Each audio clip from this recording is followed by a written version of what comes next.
Vyrah reporting for duty. Another day, another day. It's so many days. God damn. Um, Today we, at least for now, we're gonna do some React. This has been pretty much like stuff that I've been doing. It's pretty fun. It's pretty interesting.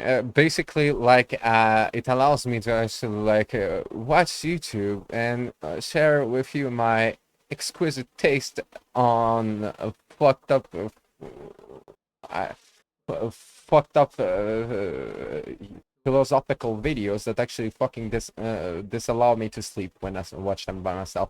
So here you go. You get to watch like the weird philosophical dream that I'm trying to fucking like not be scared of with me. You pretend, and basically you have a better life because some of these are like really interesting, and it's a shame that like not more there's not more people watching them. But also it's a shame that like that sometimes I just watch stuff and I'm like, and bro, like, would be nice to fucking talk about it, you know? Because like what you said is really, it's really fucking clever, but it's fucked up. Anyway, so we'll do that. Let's get into it. Um, we'll start with a couple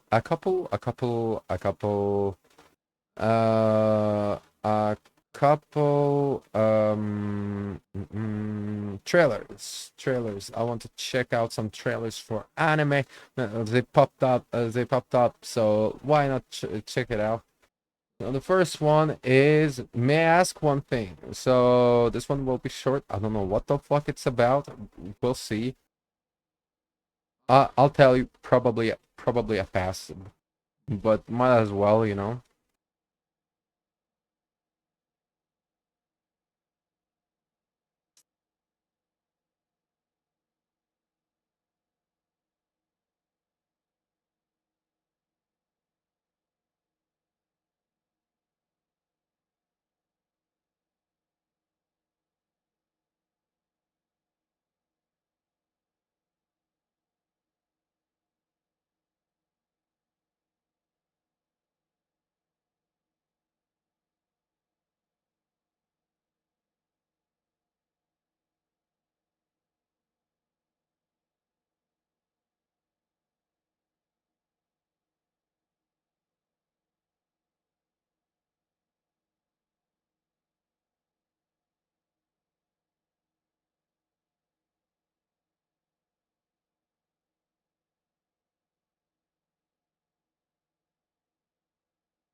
Okay, can you believe it? Like we're in 2025, 2025.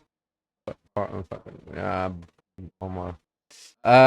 Seems interesting enough, I guess. Like it's not like if it was more of a romance anime, I will have give it a go. Not my thing. It seems like a little bit edgy about it. Like when it comes to like edgy anime, there's like really this balance that you need to have, or else it really falls flat, you know. I don't think like this will be a pass for me, but you know, maybe not for you. I don't fucking know. All right. Let's keep on going. Uh,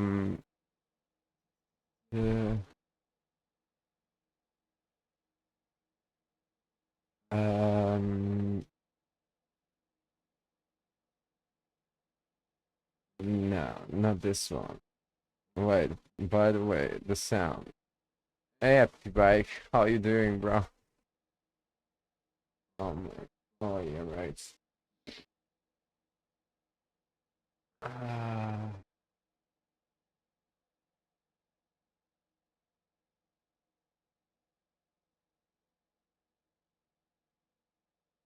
all right, let me just. I'm actually doing good. React is actually doing well. it performs well. My YouTubes are actually like doing really well for like the amount of time I've been working on.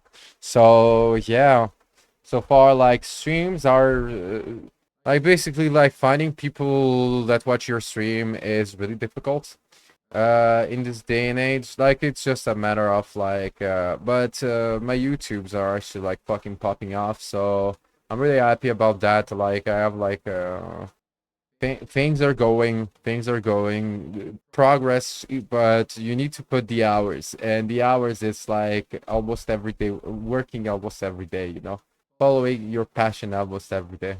So yeah. All right. There was like another fucking trailer for anime that I wanted to watch. Let me just get to it. By the way, oh yeah, yeah, yeah, yeah, yeah, yeah, yeah, yeah, yeah, yeah. Let me check. Let me check the sound of my fucking.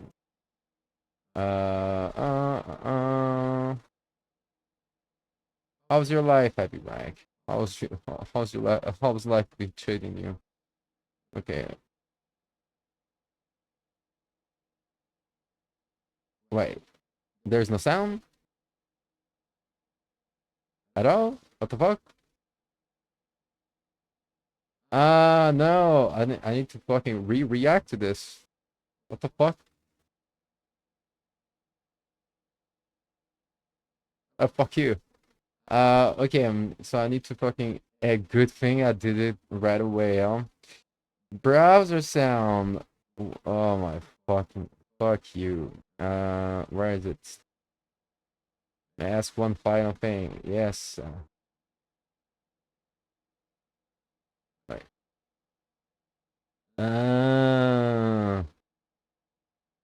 So it's like this. And it's like fuck me, dude. Well, it doesn't matter. I will watch it twice. It's fine. Yeah. Here you go. So, let's actually fucking rewatch the fucking trailer like it was like the first time. Maybe, actually, maybe it was a sign. It was a sign for me to reconsider, because like for me this is a pass. Like I don't think I'll watch this anime ever, but like maybe just give it a shot. All right, let's check it out. So may I ask one final thing? Let's check it out. What's it? 俺のことをバカにしただろ。気に入らなかったその金髪。貴様は一生俺の奴隷として生きるんだ。返り血を浴びて一人佇むその姿は恐ろしくも美しく、ついた二つ名が。今、何とおっしゃいましたか。今この瞬間をもって貴様との婚約を破棄させてもらう。末永く幸せな夫婦になると誓いますわ。ブワー。その命令は聞けません。ジュリアス様は王家の血を引くお方です。お前はまだ17歳の娘なのだぞ。このバカ者め。お前を殺す。そうすることしか僕にはできない。どうだ、いっそ私の婚約者にならぬか。よくもこれまでの苦行を台無しにしてくれましたね。だから全員ぶっ飛ばしても構いませんわね。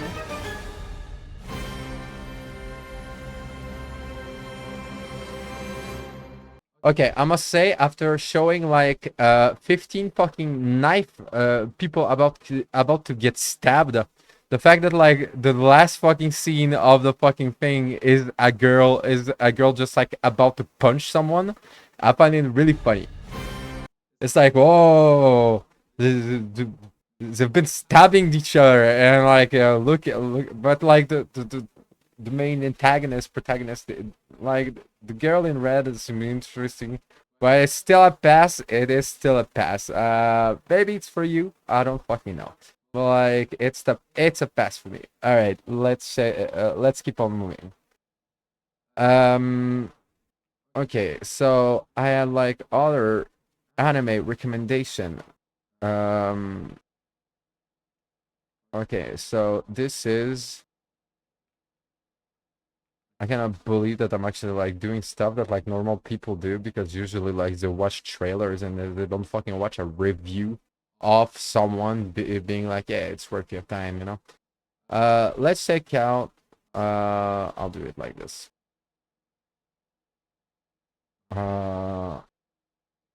Let's check out. I don't know the name. Actually, I should know it. Wait. Gachia Kuta. No, let's check this trailer out.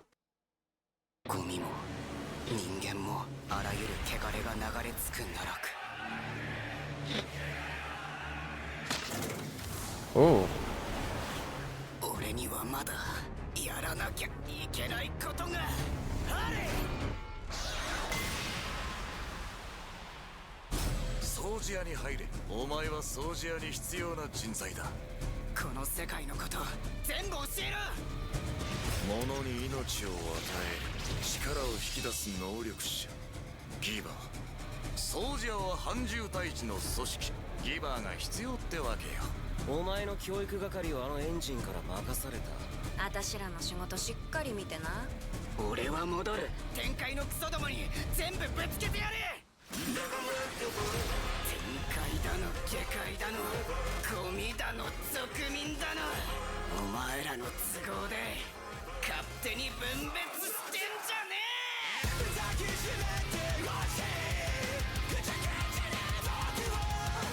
雑魚には価値なんてねえから。ガチってなんだ。大事に使ってやれば魂が宿る。しばくやばだね。ズタボロにやりよう。クソみたいな世界を我慢しねえ。お前が変えてくれる。お掃除が必要に。俺もガチだ。ガチでやってんだよ。Okay, so this is exactly the type of anime, that I will check out.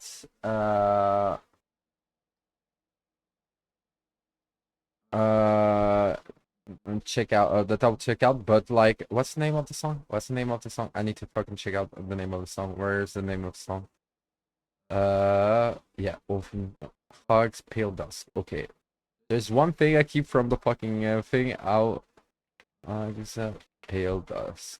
Is this Pale Health? Pale Dust?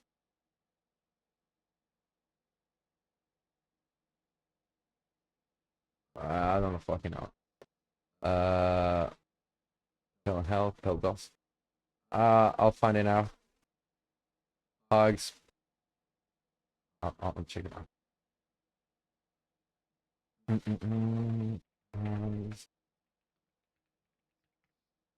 Okay. But overall, I'll check out my the boys on YouTube, the people that actually talk about it. If it's good, I'll check it out. Only I won't give it a try just like this. Like I don't know, not too much. Like there wasn't this kind of type of thing that I really fucking want. That makes me really fucking want to watch it. Anyway, finish the manga. It's gonna be fire. What manga? Finish.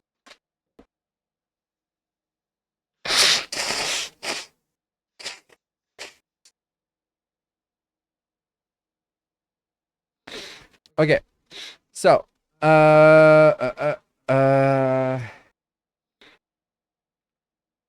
this is interesting actually. What the fuck? Successor?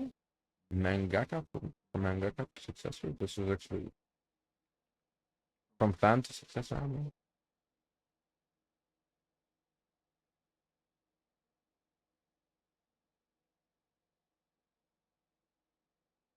Okay, let me just check if my is everything, is my sound working? My fucking sound working? Don't tell me that like it's not working and that I've been watching again like. Okay, the sound is working. Perfect. I'm not watching like a fucking YouTube video and I'm like, or is it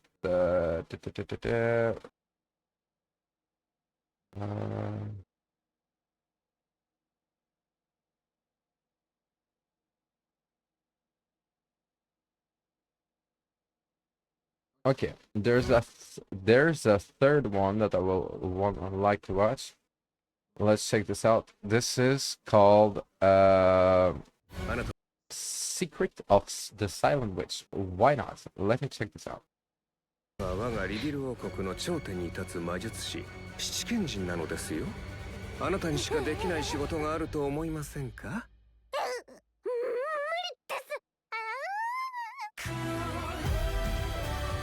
今回はセレンディア学園に潜入されると伺っております。天下の暗殺。どうせ私無能な引きこもりだもん。この術式精神干渉。時間ねえぞモニカ。どうすんだ？なぜ第二王子の護衛を沈黙の魔女どもに？あれは化け物です。期待なんてされなくていい。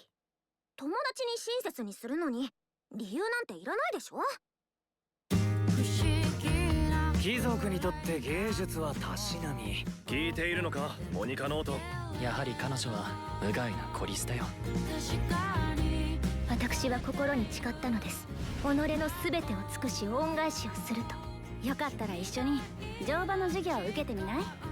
新しいことやってみたい。この学園に来てからいろんな人たちに助けられてる。モニカ！そんな人たちに私は何を返せるだろ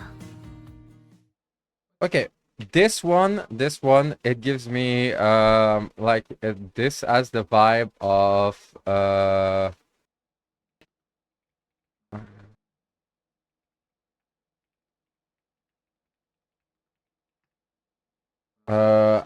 it's been like it reminds me of I've been killing slimes for 300 years and maxed out my level with some free ren type of vibe.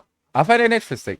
Maybe if I hear about it again, like I'll maybe watch it if it's like if it doesn't fall like if it if it's actually like serious like so seriously thought out, you know. So yeah, this was okay. Okay, next on we have oh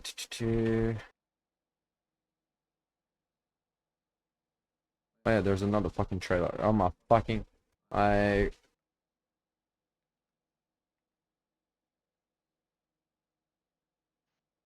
romance anime. I miss romance anime so much, so much. I want a good romance anime. I've been watching a romance anime. It's been good.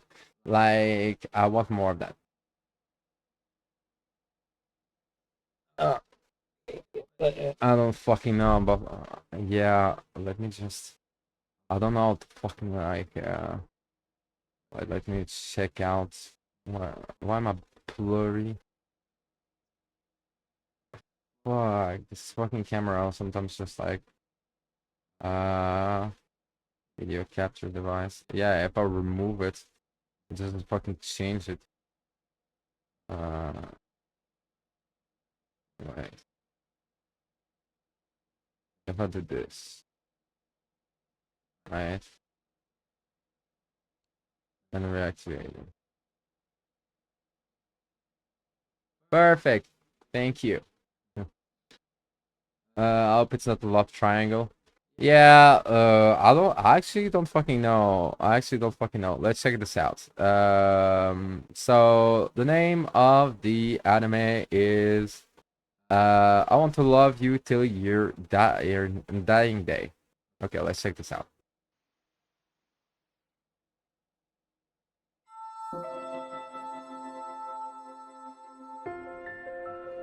昨日までは当たり前にいた誰かが突然いなくなるのは初めてじゃないけど、でも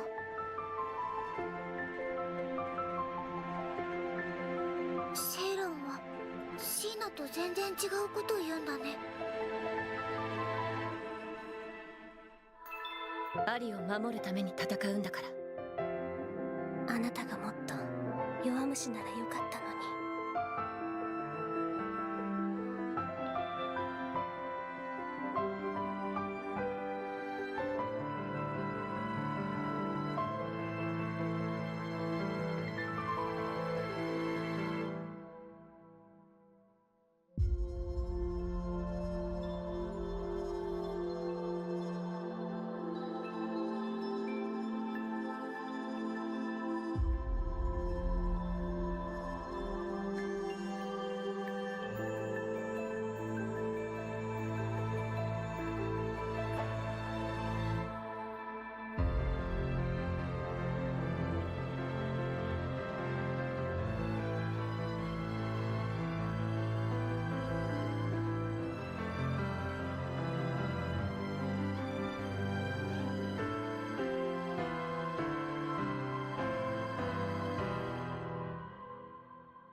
君が死ぬまで恋をしたい。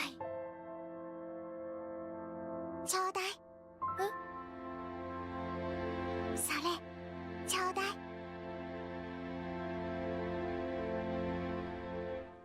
Okay, this one is actually interesting. 3 months ago, did it got released? You like this is actually like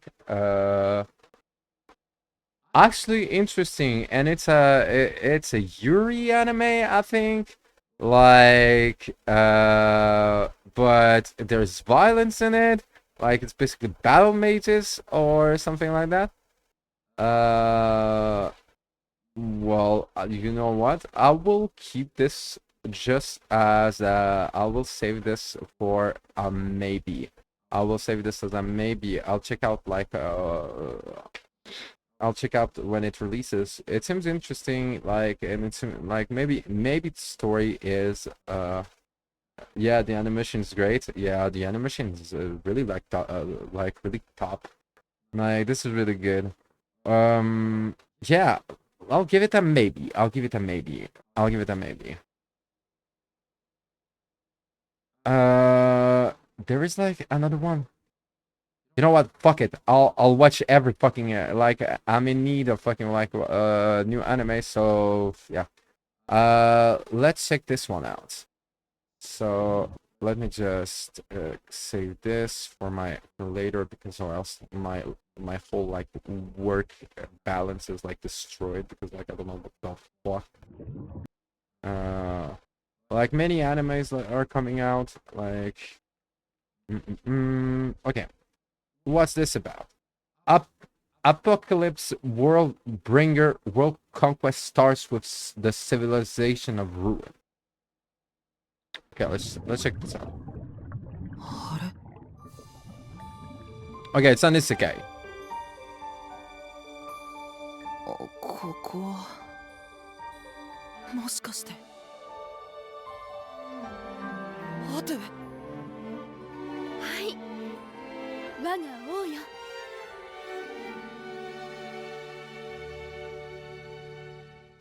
国家運営シミュレーションゲームエターナルネーションズ。僕が最も愛したゲームの最も愛したキャラクター。ここは天国？奇跡と言ってしまえば陳腐でしょうか。アテ。はい、我が王よ。僕たちの国を作ろう。僕と君だけの王国を。まずいことになった。あれは良くない存在だ。邪悪なる存在の権限だ。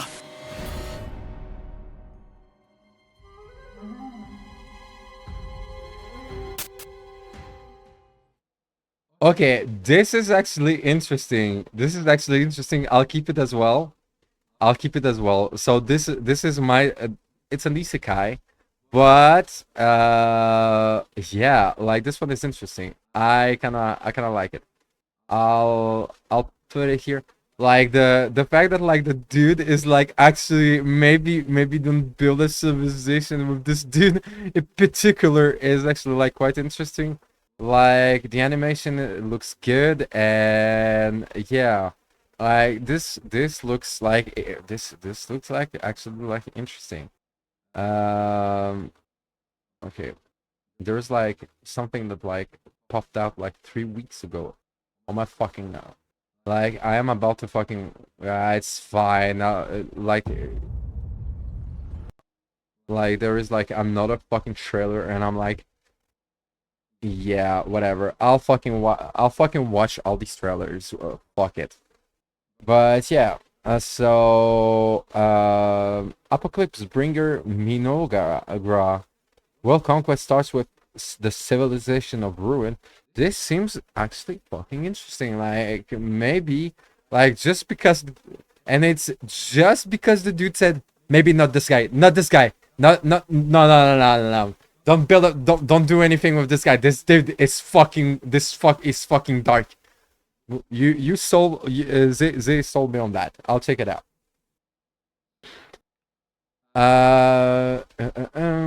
There's the last one. Okay, a last one. I'm so fucking done with like watching trailers, but like fuck it.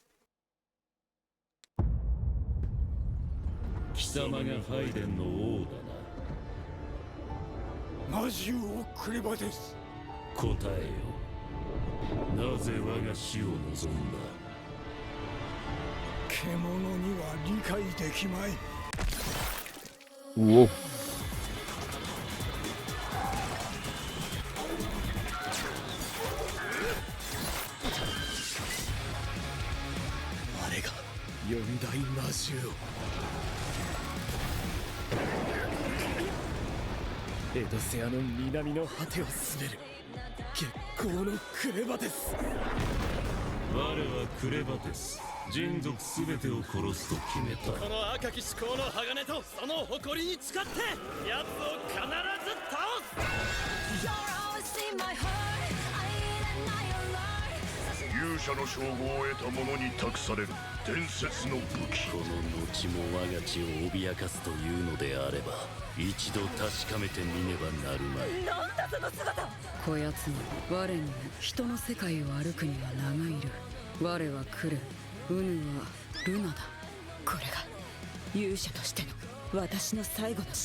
テレビアニメクレバです。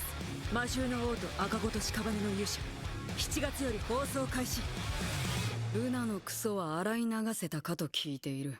そこ拭き残してる。もっと丁寧に力を入れすぎだ。赤くなってる。指の間もちゃんとやれ。今度は力の中身があれなくせにいちいち細かい。本当に綺麗なのであろうな。こいつは私のママ母か。 Okay, I'll tell you this. So this you see this trailer. This is what happens when you don't choose to do ecology. This is a message from like the forest and the nature. This is what happens, bro. Like you don't want to recycle. You don't want to save the penguins. This fucking dude will show up someday. And he'll tell you, maybe you should have thought about like recycling and helping the animals, because fuck you, now you're fucked. If only this was true, this will be so fucking great, because I'm so fucking done. We should treat nature way better. Well, like, goddamn, like this will be the fucking funniest thing. So you pollute it now. Welcome to, there's like a divine animal that wants to know about it, you know. So yeah, let me just check out the song. What's the song? I think it's written somewhere. Fuck, is that Ruler Mayu Mayajima? Okay, I'll add this to my Spotify playlist.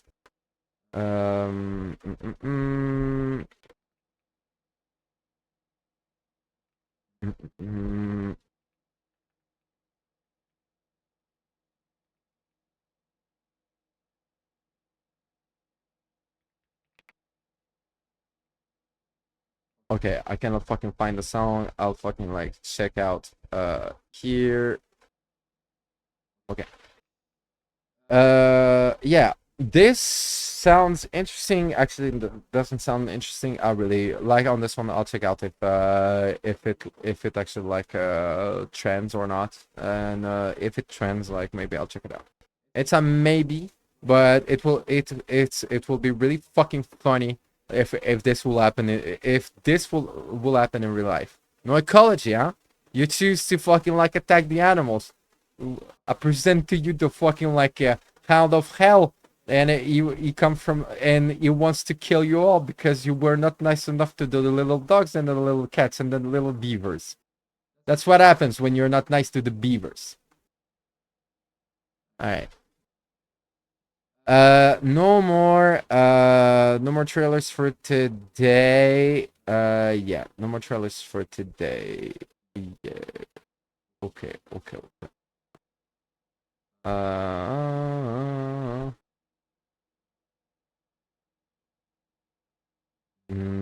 Why not? let's go back to motivational stuff that actually makes life, I don't know, makes you think about stuff. Oh, fucking no. Let's check it out. There's a reason.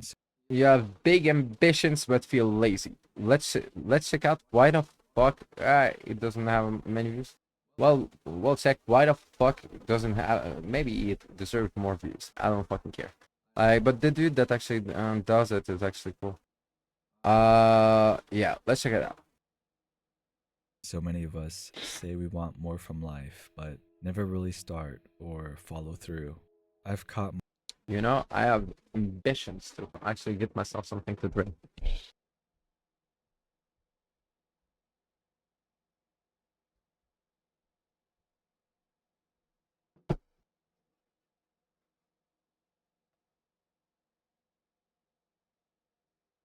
You know what? Fuck it. I've seen like another video from him actually that I would prefer watching because like technically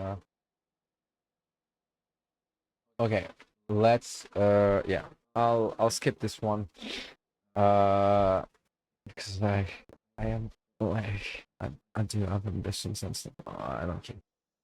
Let me good luck, fucking rider.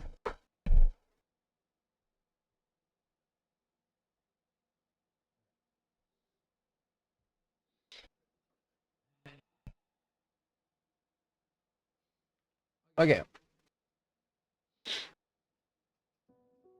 Every single day. This one, how to make life so fun you don't even have time to scroll.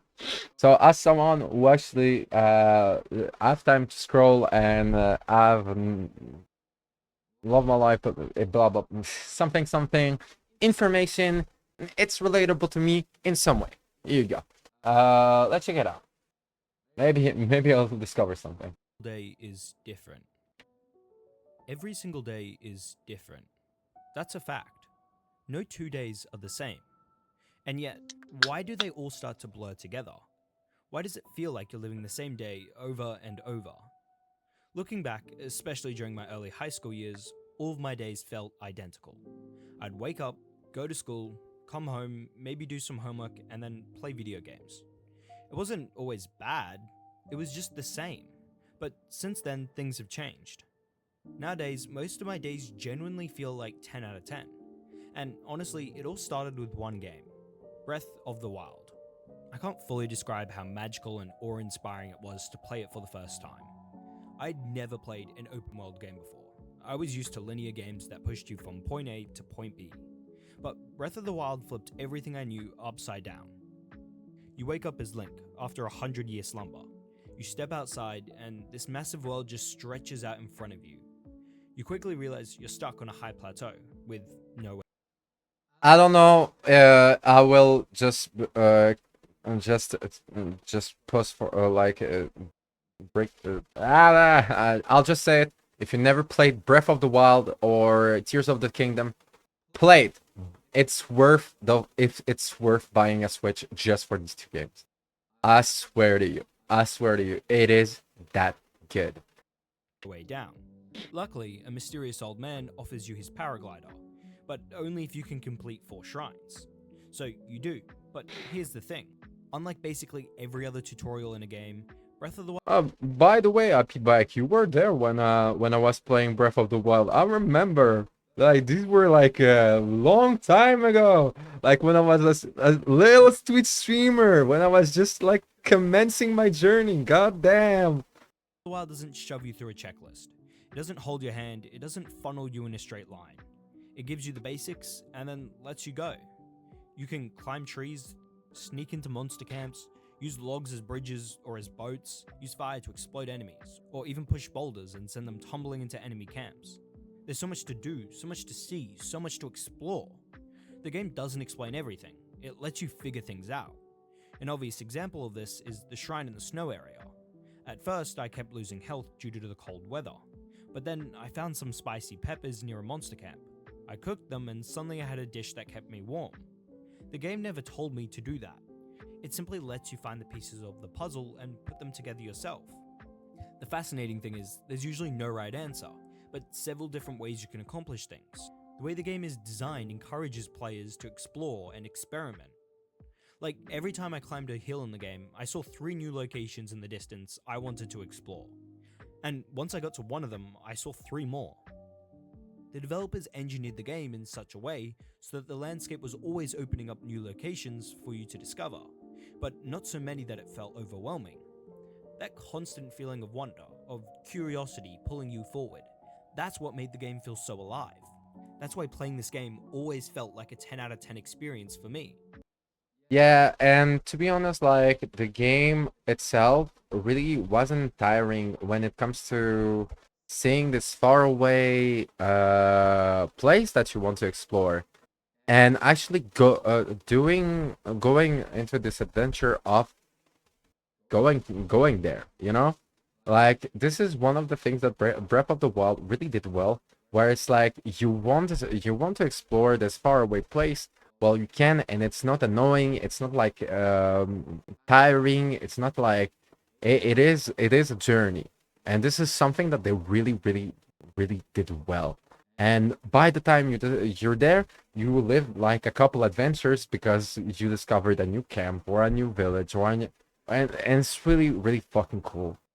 Playing these games got me wondering, if a fictional world like this can feel this exciting, with limited items, people, and events, how much more exciting is the real world? And that's the key to never being bored again, to making every day an adventure.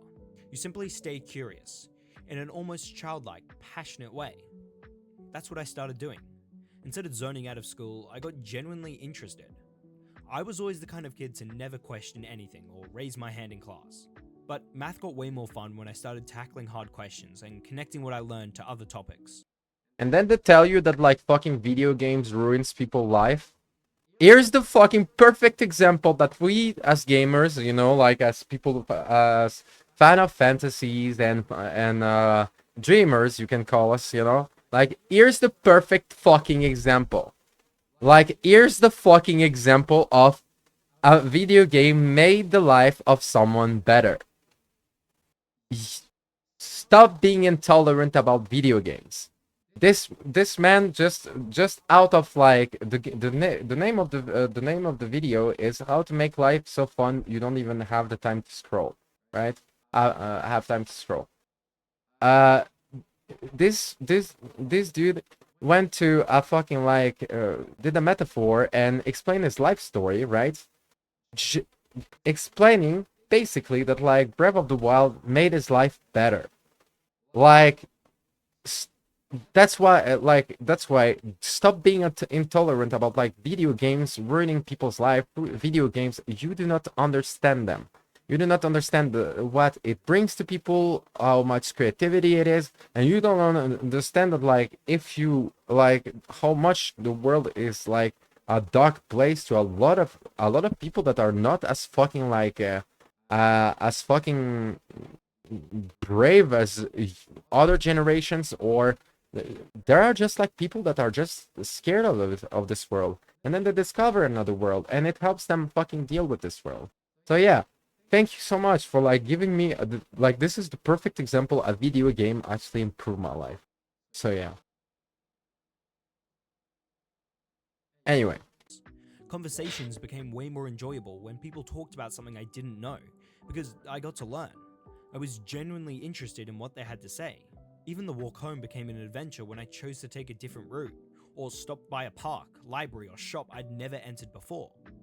You know, they say curiosity killed the cat, but honestly, I think a life without curiosity isn't much of a life at all.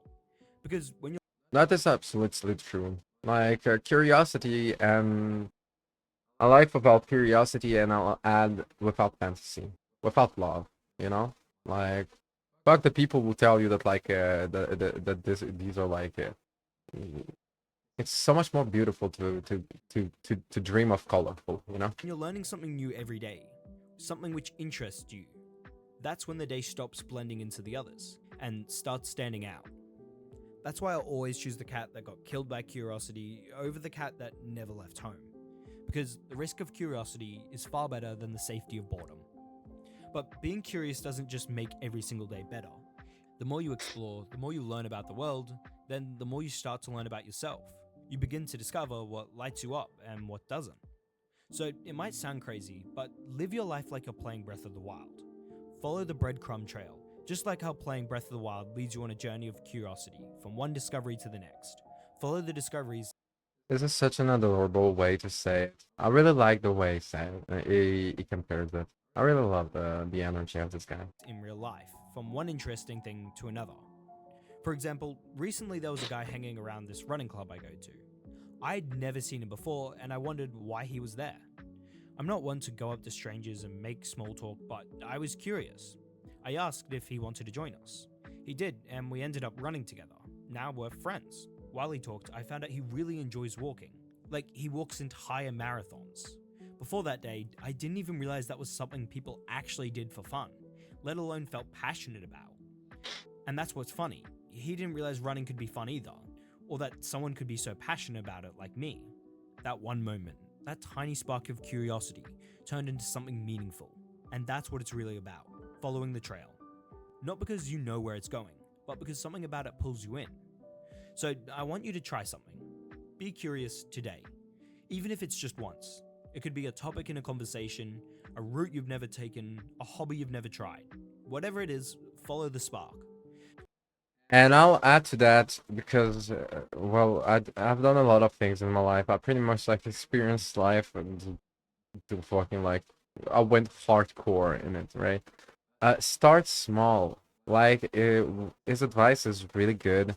The only thing that like I will add to that is just start small. You know, like buy something that like you were always curious about or like you wanted to discover. Don't put yourself like this unachievable challenge right away. But don't forget this unachievable challenge for later. Once the small challenges that you give yourself are either achieved or you notice that it wasn't for you, you know. And like he says, like follow the spark, but start small. Begin with like a small adventure. And then you can like, and then you'll grow like this. This is actually such a beautiful message. I absolutely love what he says. Because life is like the Great Plateau. You're just like Link, following your mission or still looking for one, which is great. But it's the tiny details, the random interests, the spontaneous side quests. That's what makes the journey 10 times more interesting. And that's how you never be bored again. Keep your sword sharp. Bye-bye. So, thank you Nightfall for subscribe to Nightfall if you didn't. Yeah, like this is really interesting actually. This is actually really interesting. I really love his perspective. It's a perspective that really changes from like the usual you have to grind it out, you have to fucking like you have to fucking like get dirty, you know, like no, you allow yourself to go on an adventure and start small. So begin with adventure that is not dangerous, that is not scary, and then keep on going. Maybe something a little bit more challenging, you know. He's completely right. Like, follow the spark. Like he says, follow the spark. Anyway.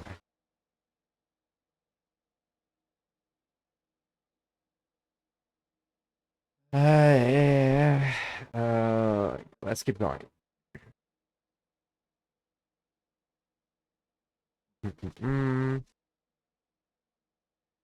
Okay, now we're getting into like yeah.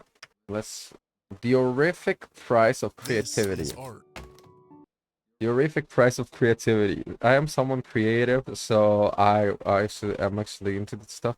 Well, I'm a content creator, you know, like so this is actually interesting to me. Well, let's check it out. This is art. But so is this.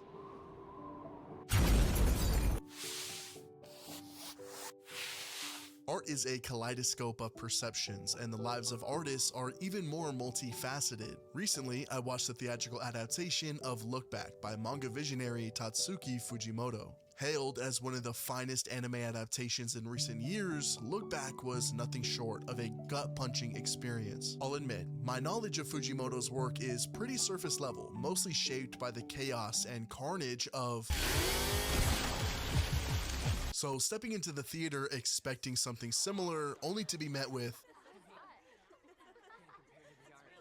My initial reaction was, wait, someone cooked here. Look Back is brimming with themes, but at its core, it's a poignant exploration of the struggles that artists face on their journeys. Like other films such as Whiplash or Black Swan, it pulls back the curtain on the creative process and poses a haunting question. What if your greatest art is hiding behind your greatest fears? My name is Ellie, and this is how fears make masterpieces. Fujino and Kiyomoto are both artists, but their journeys could not be more different. We are first introduced to Fujino, the star of her school's weekly manga in the paper. Fujino is used to praise. This artwork is sick.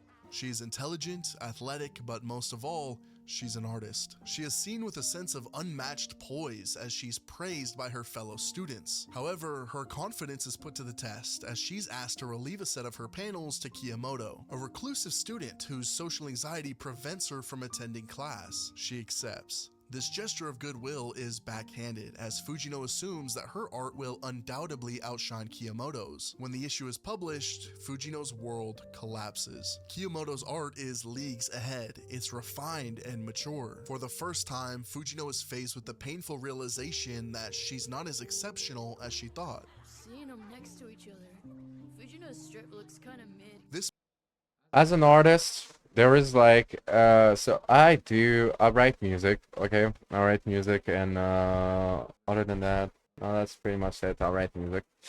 I do other things, but like musician is my most artistic thing, right?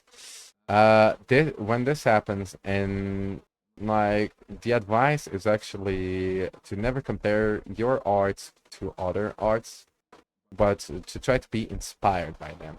But it happened to me where it's like, god damn, you just did progress, you feel good about yourself, and then you fucking stumble upon like someone just like doing it, like, and it looks so easy to them, and you just want to give up. And it's soul shattering, to be honest, at times.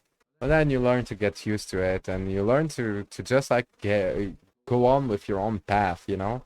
Like, well, yeah, it can be like if you never fucking did like arts, sometimes it can be so shattering to fucking like see how fucking good someone else is compared to you, you know? This marks the beginning of Fujino's first arc, grappling with imposter syndrome. She begins to question everything, from her talent, her worth, even her place in the world of art. The whispers of her classmates amplify her self-doubt. The once small classroom warps into a vast exam hall filled with hundreds of voices, all in praise of Kiyomoto. Meanwhile, at the same exact time, Kiyomoto has her own struggles. Her brilliance as an artist comes at a cost. Her crippling anxiety. Unable to attend school, she pours all of her time into honing her craft. Kiyomoto remains frozen by her fear of change. Her fear traps her in a cycle of isolation, a common plight for creators afraid to take that first step out of their comfort zone. Kiyomoto's fear of what can be prevents her from ever finding out what will. What's important to remember while dissecting this film is that these characters are merely representations of their unique struggles and fears. They are two halves that come together to represent artistic struggle that resides internally as well as externally. So how do we overcome our trepidation? Let's dive deeper into how our characters conquer their fears.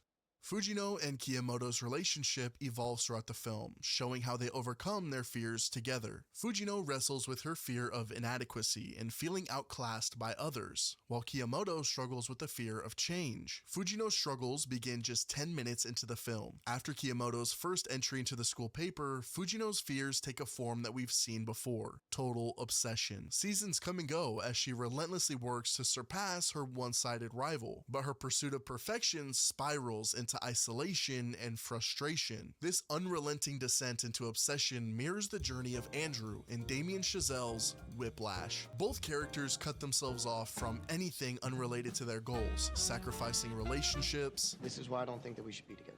And causing those in their life to worry. Mom and Dad don't bring it up, but they're legitimately worried about you. We all are. All in a chase of an ever-elusive sense of worth. Their relentless efforts end in the same failure. Fujino fails to surpass Kiyomoto for one final time. I give up. And Andrew crashes down violently due to the immense pressure that he's under. Okay, look, why don't you just tell Fletcher that I'm coming, you motherfucker! After facing devastating failures, both characters turn away from their passions. Fujino retreats into the simplicity of childhood, ice cream, sports, and the mundane rhythm of ordinary life. Andrew, on the this in your artistic journey, this is something that like will happen, like if you're actually someone that like does art, any type of art, and if you actually like take it seriously, you know.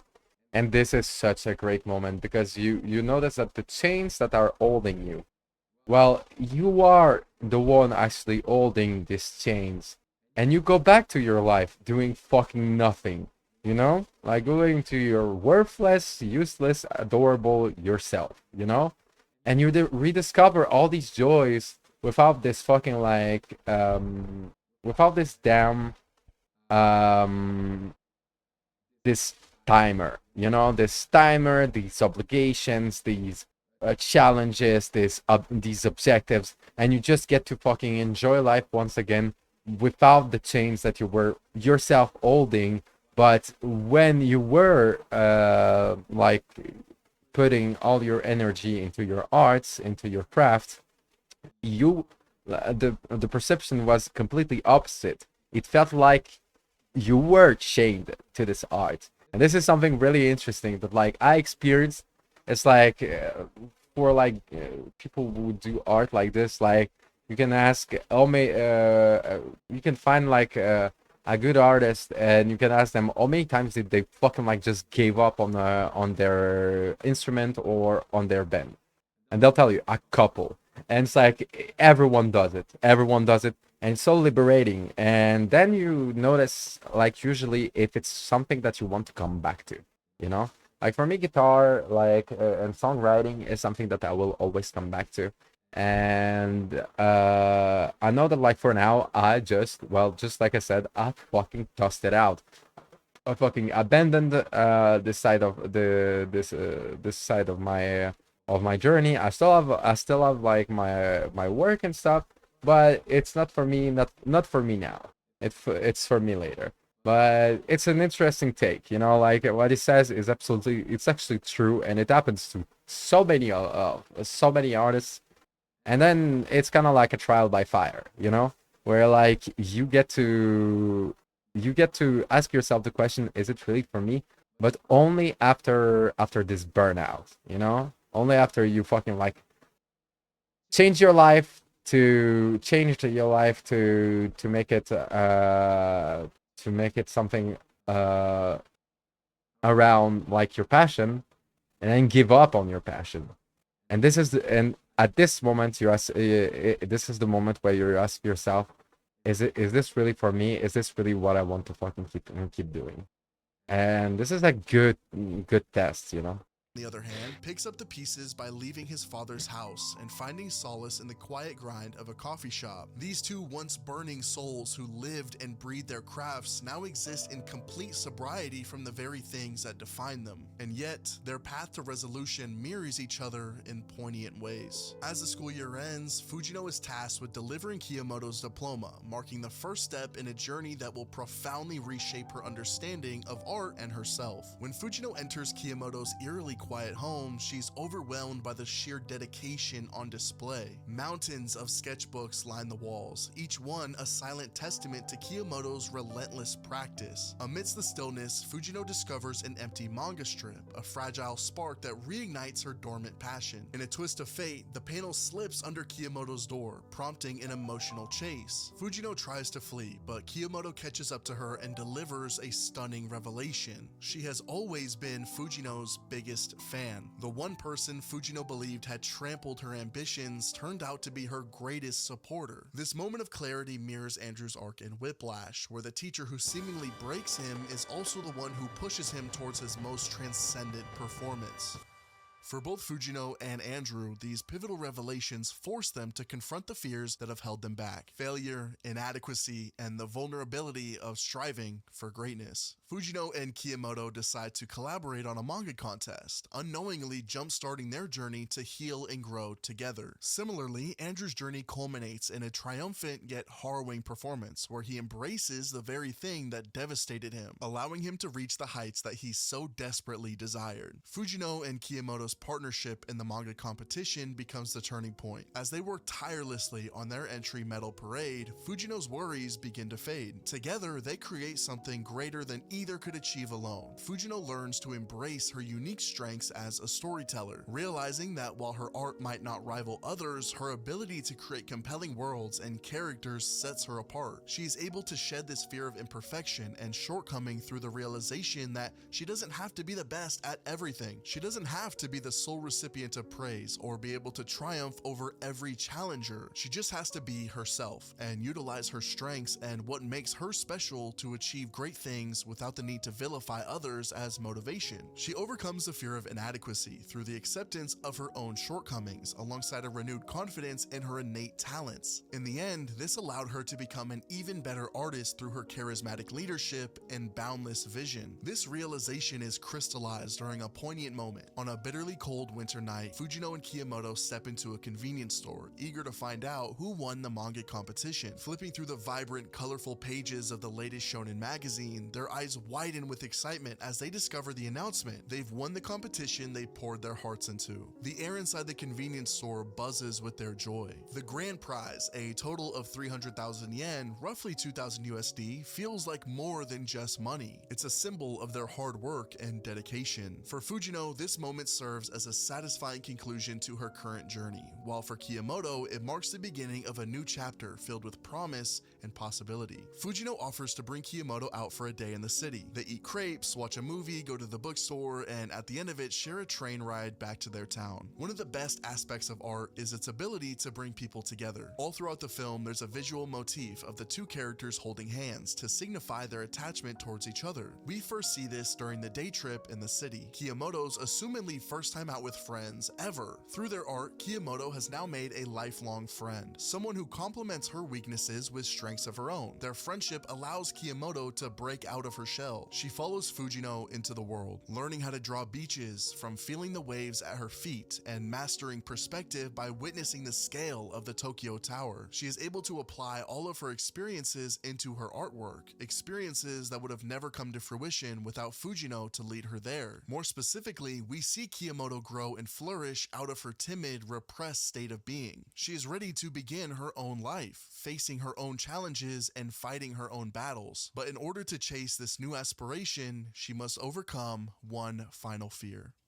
Fujino's new series Shark Kick becomes serialized and Kiyomoto drops the bomb. She cannot help her. She can't assist in Fujino's dreams because she has her own to pursue and fulfill. Kiyomoto must confront Fujino about her desire to go to art school. I want to go to an art college.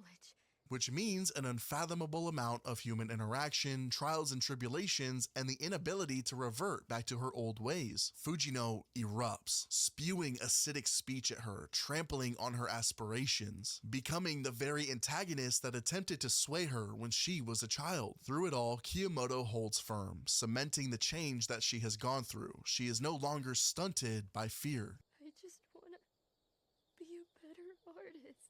This relationship dynamic is eerily reminiscent of Nina and her mother in Darren Aronofsky's Black Swan. This film is about Nina, a dancer who is given the lead role in the Broadway show Swan Lake. Nina is unable to master this role due to her timidness and inability to let go. This final conversation between Fujino and Kiyomoto resembles the strained relationship between Nina and her own mother. Nina's mother, a failed artist, keeps her in a constant state of adolescence. She fills her room with childlike arrangements and has almost complete control of her autonomy and identity. Nina finally escapes from her mother's vice grip around her life, thus enabling her to fully let go and transcend into the Black Swan. Although Fujino and Kiyomoto's relationship is nowhere near as abusive and traumatic as that of Nina and her own mother, both Nina and Kiyomoto must break free from the invisible chains of those who desire to control them.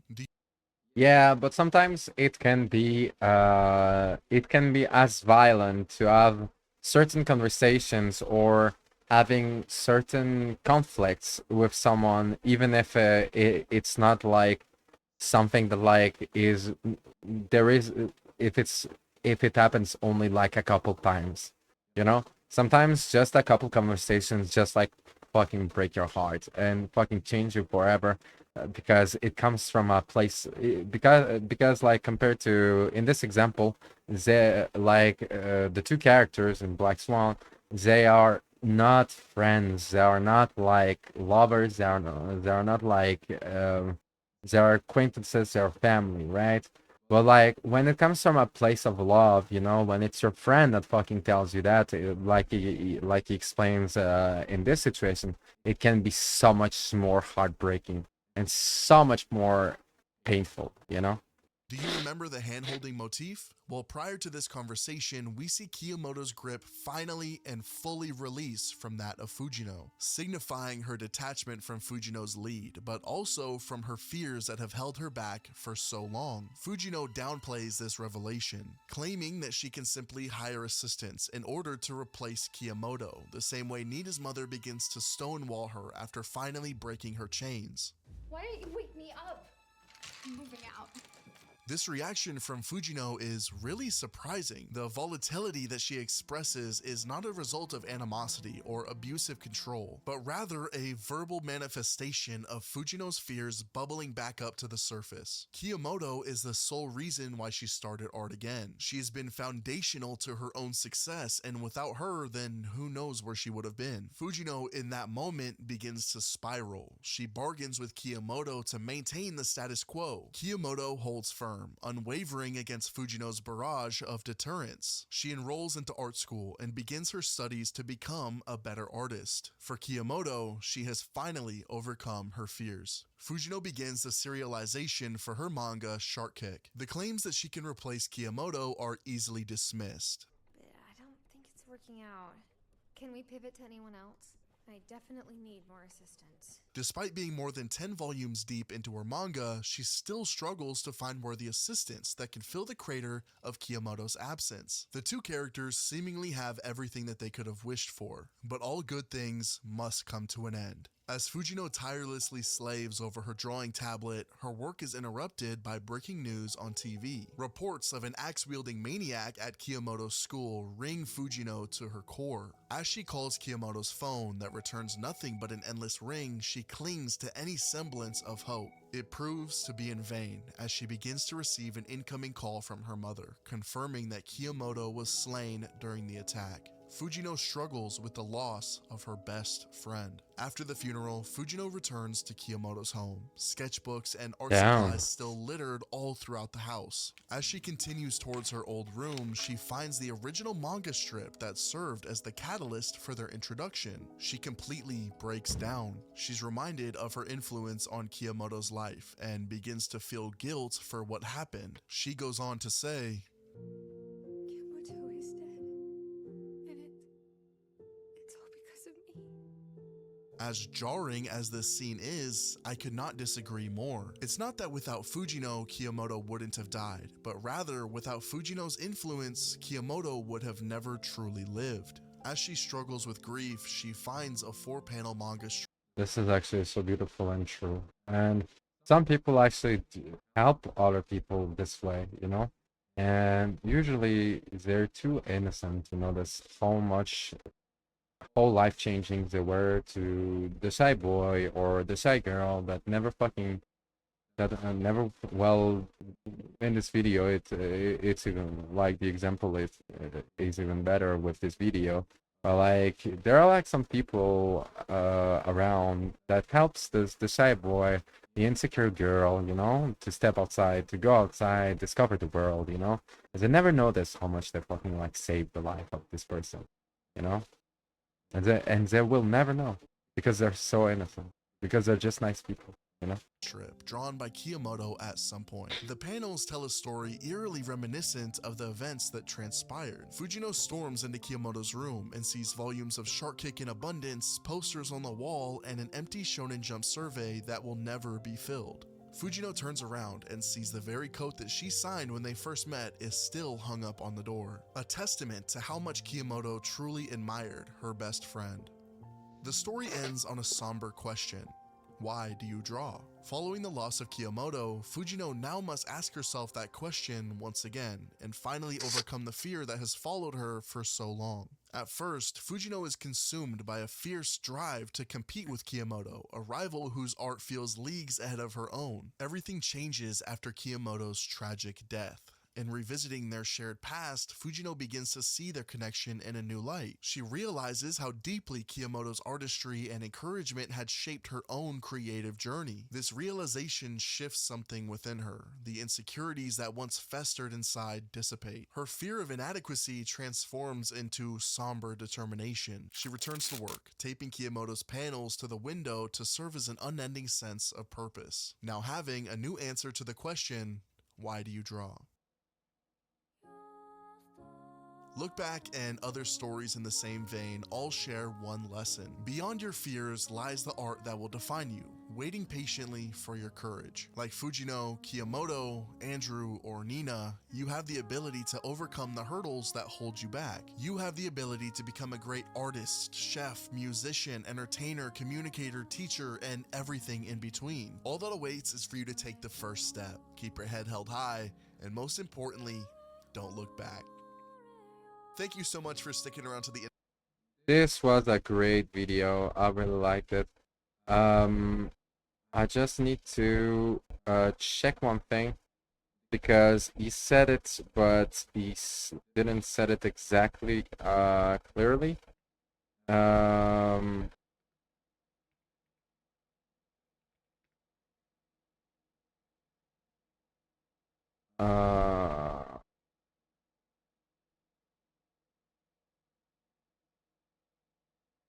yeah.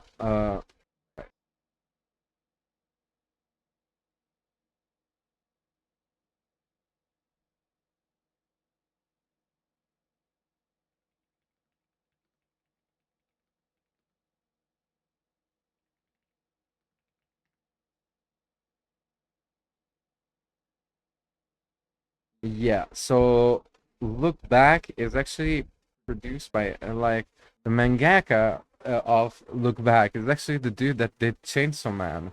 So yeah, it's just as an information. But this is a great story. I think I will have watched it. I guess I get sometimes some I yeah no I think I will have I will finish this one.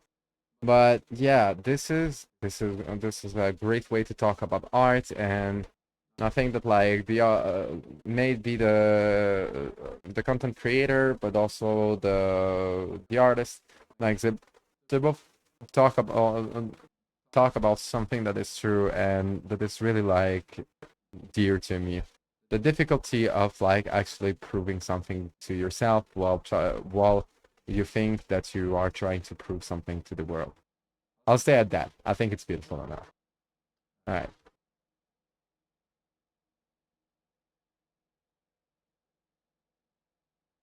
Next on. Next on. Next on.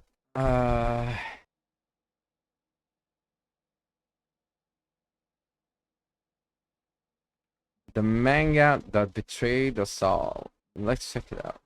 How serious the situation truly. It is a series that is forever burned into my brain. It is a series that makes me speak in a melodramatic tone to impart yang, good, and into two parts. Usagi Drop is a series split into two parts: Order and Chaos, Yin and Yang, good, and evil. It is a series that is forever burned into my brain. All right, I'll be back. Have a great one. Thank you for coming by. What a blessing to have you. You were saying. Well, yeah.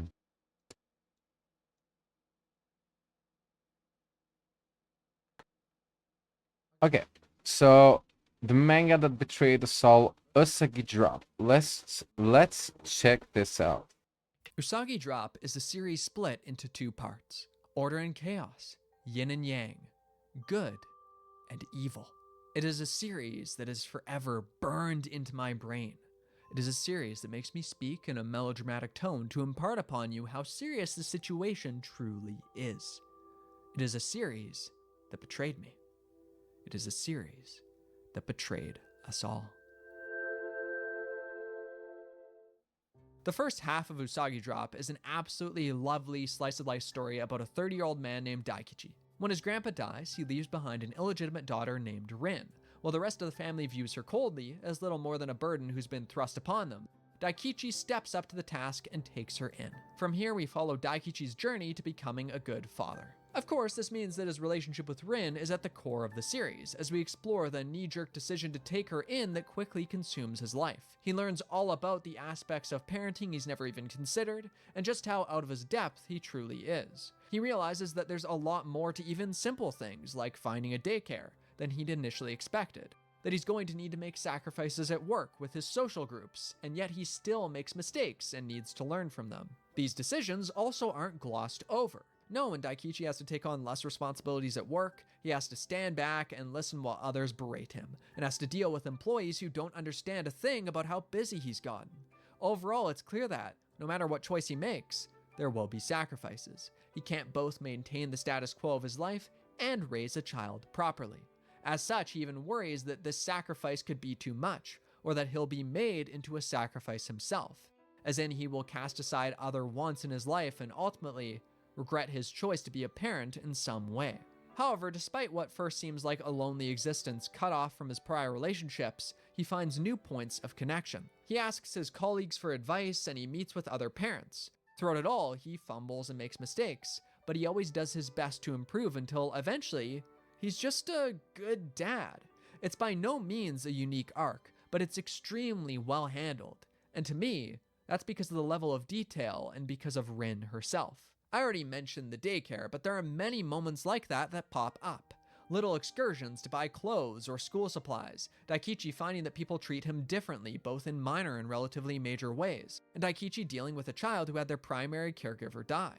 Her worries about that, her fear that one day Daikichi won't be there for her anymore, manifests itself as a quiet demeanor, and typical childhood problems like bedwetting and fear of the dark. However, throughout it all, the manga is willing to pause and focus on these problems not as simply general child issues, but rather an exploration of Rin's personality. As it becomes clear that she's this headstrong character with a strong will, underneath that still surface. And that level of detail I was talking about, it comes through in moments like when Rin is in the first grade and thinks she's too old for hugs now because her classmates are being first graders and decided they're all grown up. The way the manga explores all these little moments, it makes their relationship feel real and incredibly endearing.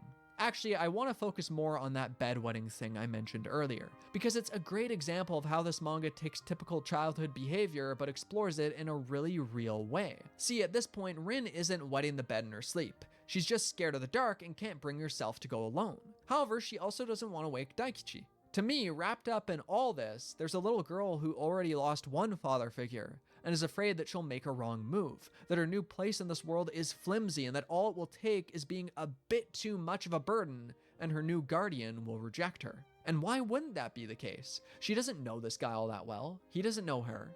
But then he carefully handles the situation. He tells her that he won't be mad with her for waking him up. It brings them closer together in this really gentle, carefully thought out way. Still though, my favorite part of this is how Daikichi solves the problem. See, I went on about this being some exploration of Rin's personality, and while it is, it's also a way of showing parents blind spots, and how easy it is to overthink things. Because after a brief conversation with another parent, Daikichi realizes the temperature of the room was causing it. All it took was adjusting that thermostat and bam, no more bedwetting, which could feel anticlimactic or unrelated, but it doesn't. It feels real. Plus, even if it was happenstance that caused this, it was also Daikichi's lack of knowledge, the fact that he needs to learn, and through this he and Rin become closer. Of course, all of this means that Daikichi is growing and developing, but it's not just his relationship with Rin that changes. Now, remember how I mentioned that his family doesn't want a thing to do with Rin at first? Well, that led me to believe that the likes of his mom would be pretty hateable as the story progresses. After all, she was a pretty big jerk to this little girl. But as Daikichi comes to a better understanding of the difficulties parents go through, there's a certain gentle way the manga tackles these subjects. Like Daikichi reminisces about his relationship with his own parents, about how his mother must have given up so much, her dreams, her job, whatever, in order to raise him well. So this woman, who at first I expected to be somewhat vilified due to her cold treatment of Rin, instead turns out to be a pretty good person.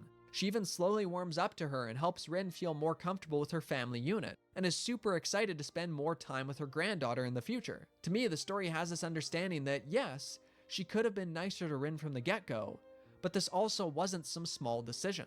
Taking her in would have meant really committing, and if she wasn't ready for that, if she had already raised her other children, didn't have it in her anymore, maybe that doesn't make her a bad person. Maybe that just makes her a person. Overall though, I've mainly been talking about character stuff, and while that's definitely the focus of the manga's first half, there is also something of a plot developing with the mystery of who Rin's mother is. See, Daikichi makes it his quest to find her and asks her about Rin, about how she ended up with his grandpa and so on.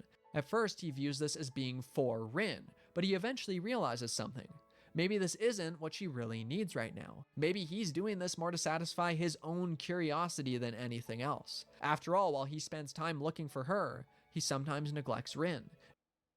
Let me just check one thing real quick. My fucking stream, is it still... Okay, everything is fine. Until he realizes that right now, she needs support from him in the day-to-day. That's what's most important at this time. Still, he does find something of a balance and eventually tracks down the mother. Now, this was a character I was ready to have the story vilify.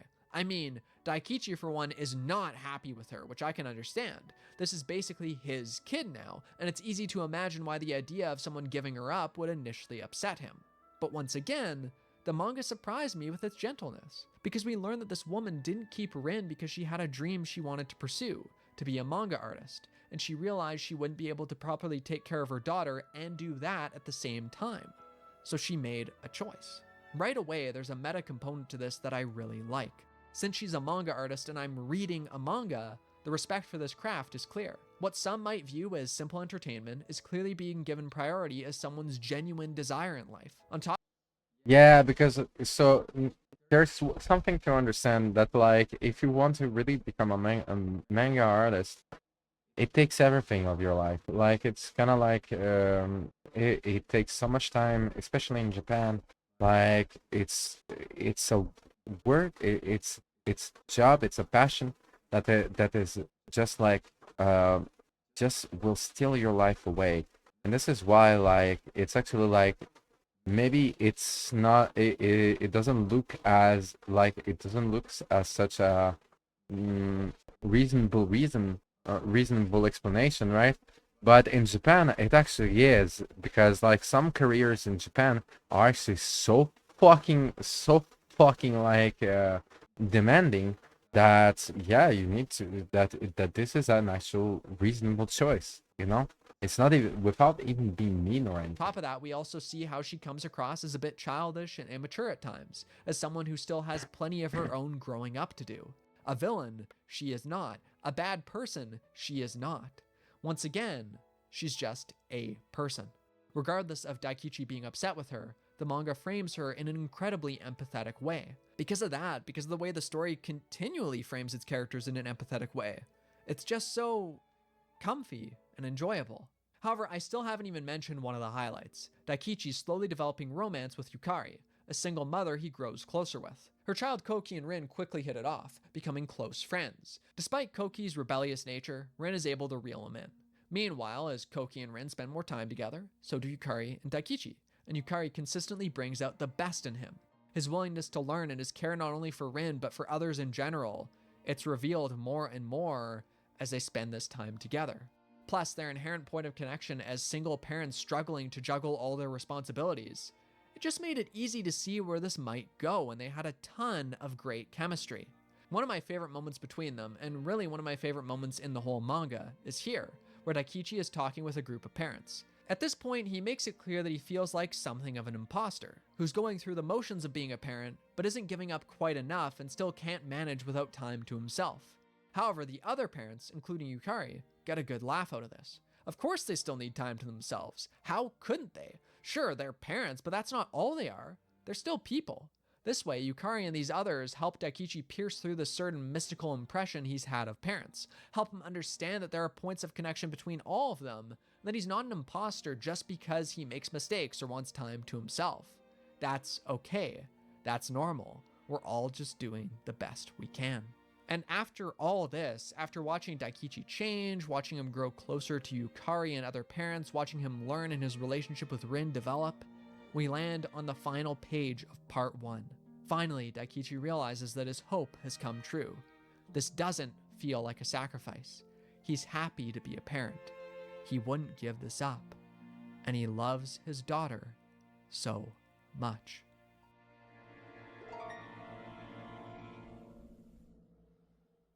Okay, I'm When curious. Usagi Drop suddenly underwent a 10-year time skip, I was shocked. Seemingly out of nowhere, Rin and Koki are in high school. And what had previously been this detail-oriented series, there's a huge gap in Daikichi and Rin's relationship. Meanwhile, somehow, Daikichi and Yukari still aren't together? Huh. That's weird. Now, despite it being a bit out of left field, this isn't a time skip I outright hate. We saw Daikichi's transformation into someone who could take care of Rin as a young girl. That was sweet. So maybe the writer was less interested in the middle years and wanted to jump to how Daikichi would handle raising a teenager. Sure, I guess. Like, the pacing is a bit wonky and I don't like it, but I can forgive that much in a story I've enjoyed this much up until now. So what is the story being told now? First of all, we've had a major change in our perspective character, because before, the story was mostly told through Daikichi's eyes, but now Rin is a big part of that. We are going to see her struggles in high school, apart from Daikichi, and get way more information about her perspective on Daikichi and their relationship. And This is honestly, interesting. that's pretty cool. This change of pace could really spice things up. Before, we saw what it was like to grow into a parent, but now we can also see someone grow into an adult in general and deal with those struggles. If this is going to be treated in a similar fashion to that parenting stuff, yeah, I'm down for that. Sign me up. All right, so what are Rin's teenage struggles? Well, it's romance time, baby. Yeah, we spend a lot of time on her feelings about Koki, who ended up dating another girl in the time skip, but now they've broken up. However, this girl harassed Rin, and now Rin can't even use her phone normally because she'll constantly get terrible messages from this girl, regardless of how many times she changes her number. Meaning that we now have an external problem for these two to deal with. How will Koki convince Rin that this relationship was just a mistake and that he's done with it? And how will Rin react to him? How will these two grow closer together, deal with the bad ex, and how will Daikichi factor into things? I mean, this could even turn into a sort of dual romance scenario where as Koki and Rin grow closer, so do Daikichi and Yukari. Except there's one small thing. That isn't the story. Not really, anyway. That's not to say that Daikichi isn't a focus or that this relationship doesn't get time. It absolutely does. But the outcome of these events, it falls far out of line with what's been built up. Because slowly, the real subjects of this romantic relationship become clear, coming into focus with each tiny, questionable moment. At first, it's something that can be denied, a simple strange panel or page that makes you go, oh, that was a weird way to show that. Or maybe, huh, I must be reading this wrong. But no, you weren't wrong. Rin has romantic feelings for Daikichi. Now, normally, as soon as this came up, I would have thrown that book across the room, found the nearest playground, and buried my head in the sand, because this? No, not dealing with this.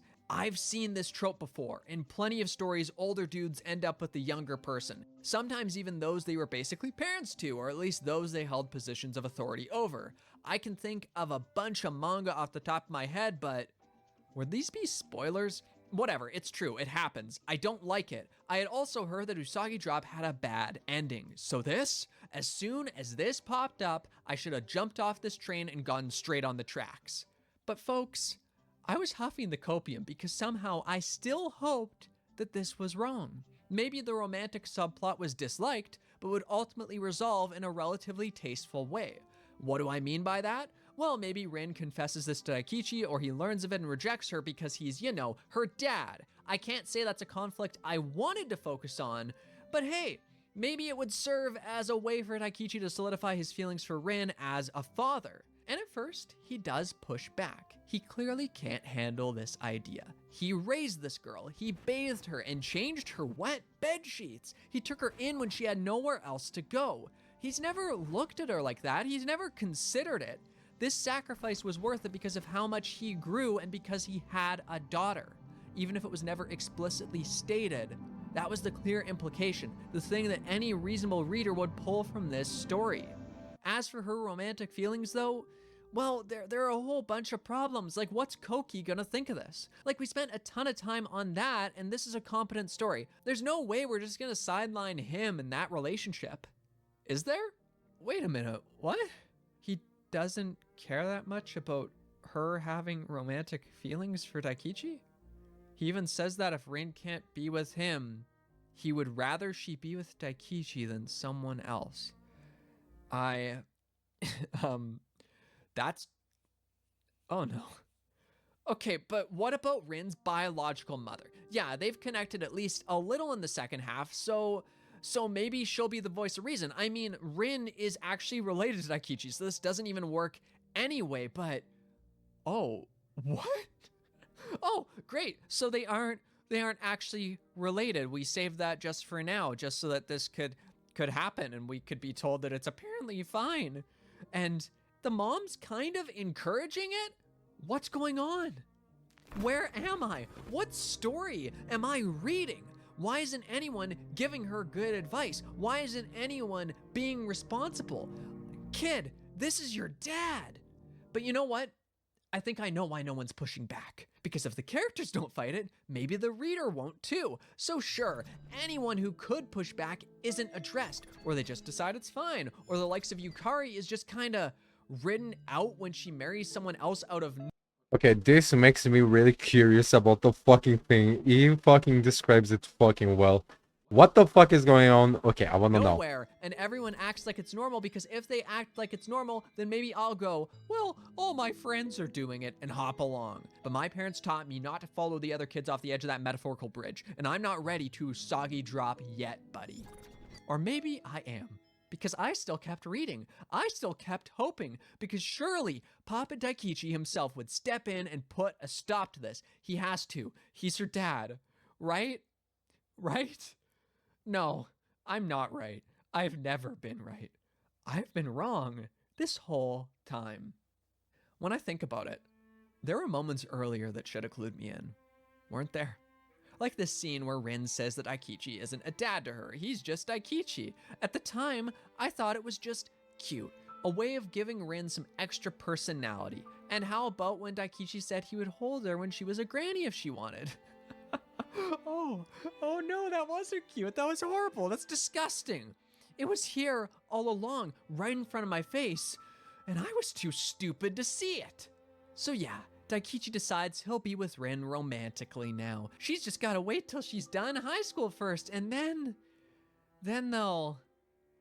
I want to bear a child. Daikichi's.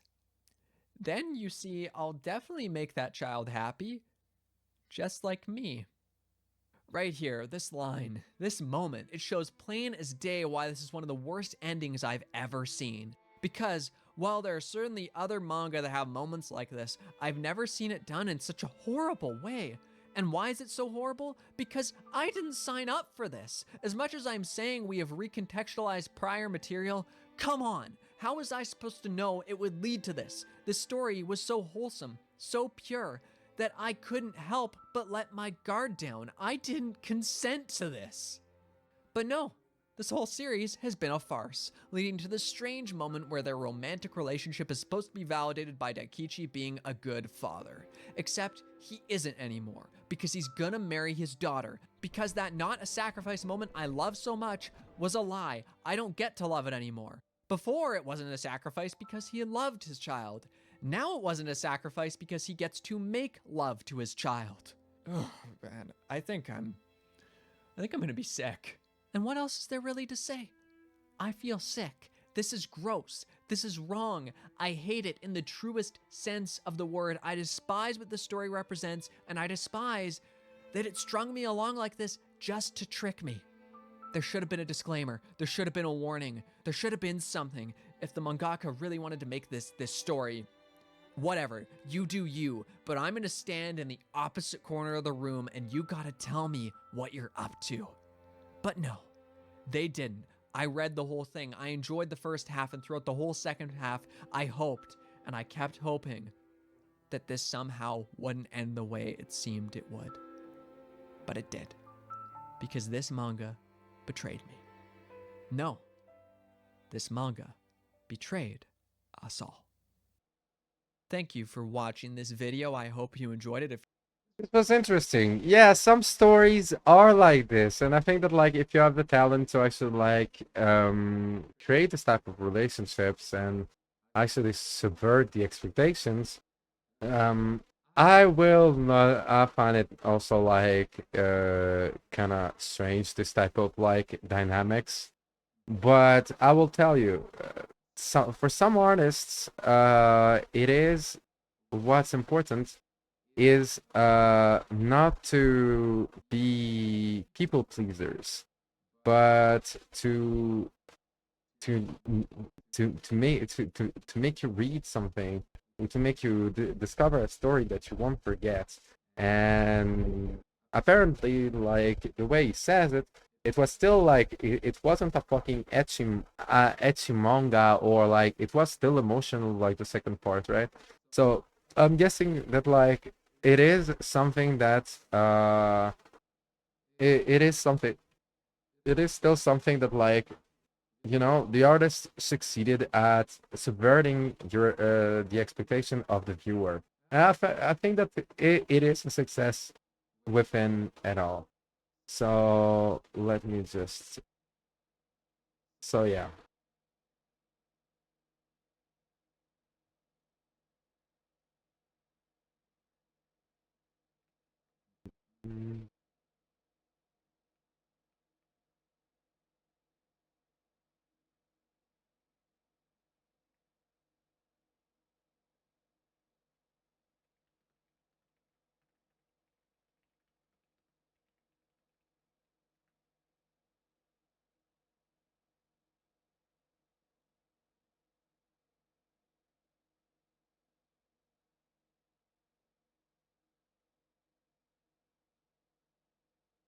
Pusses.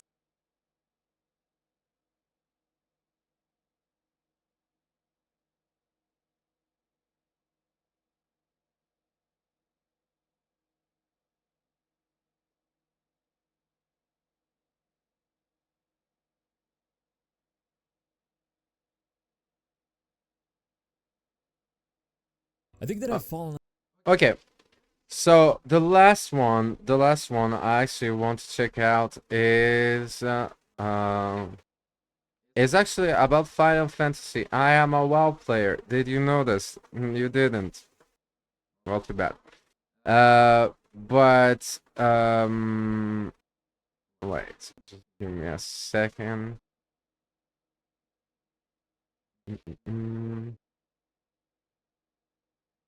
Okay. But I'm curious about the Yoshi P effects.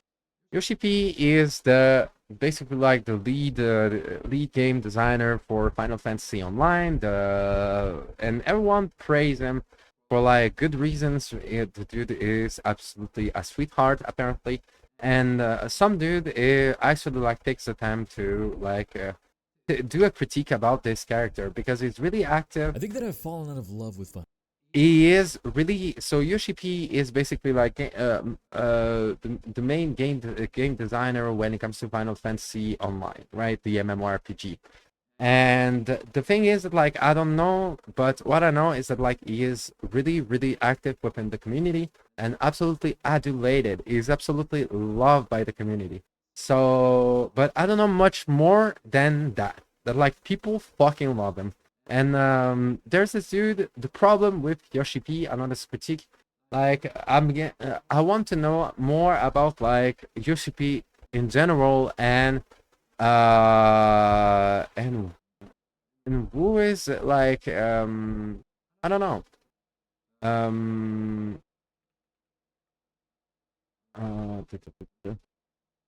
And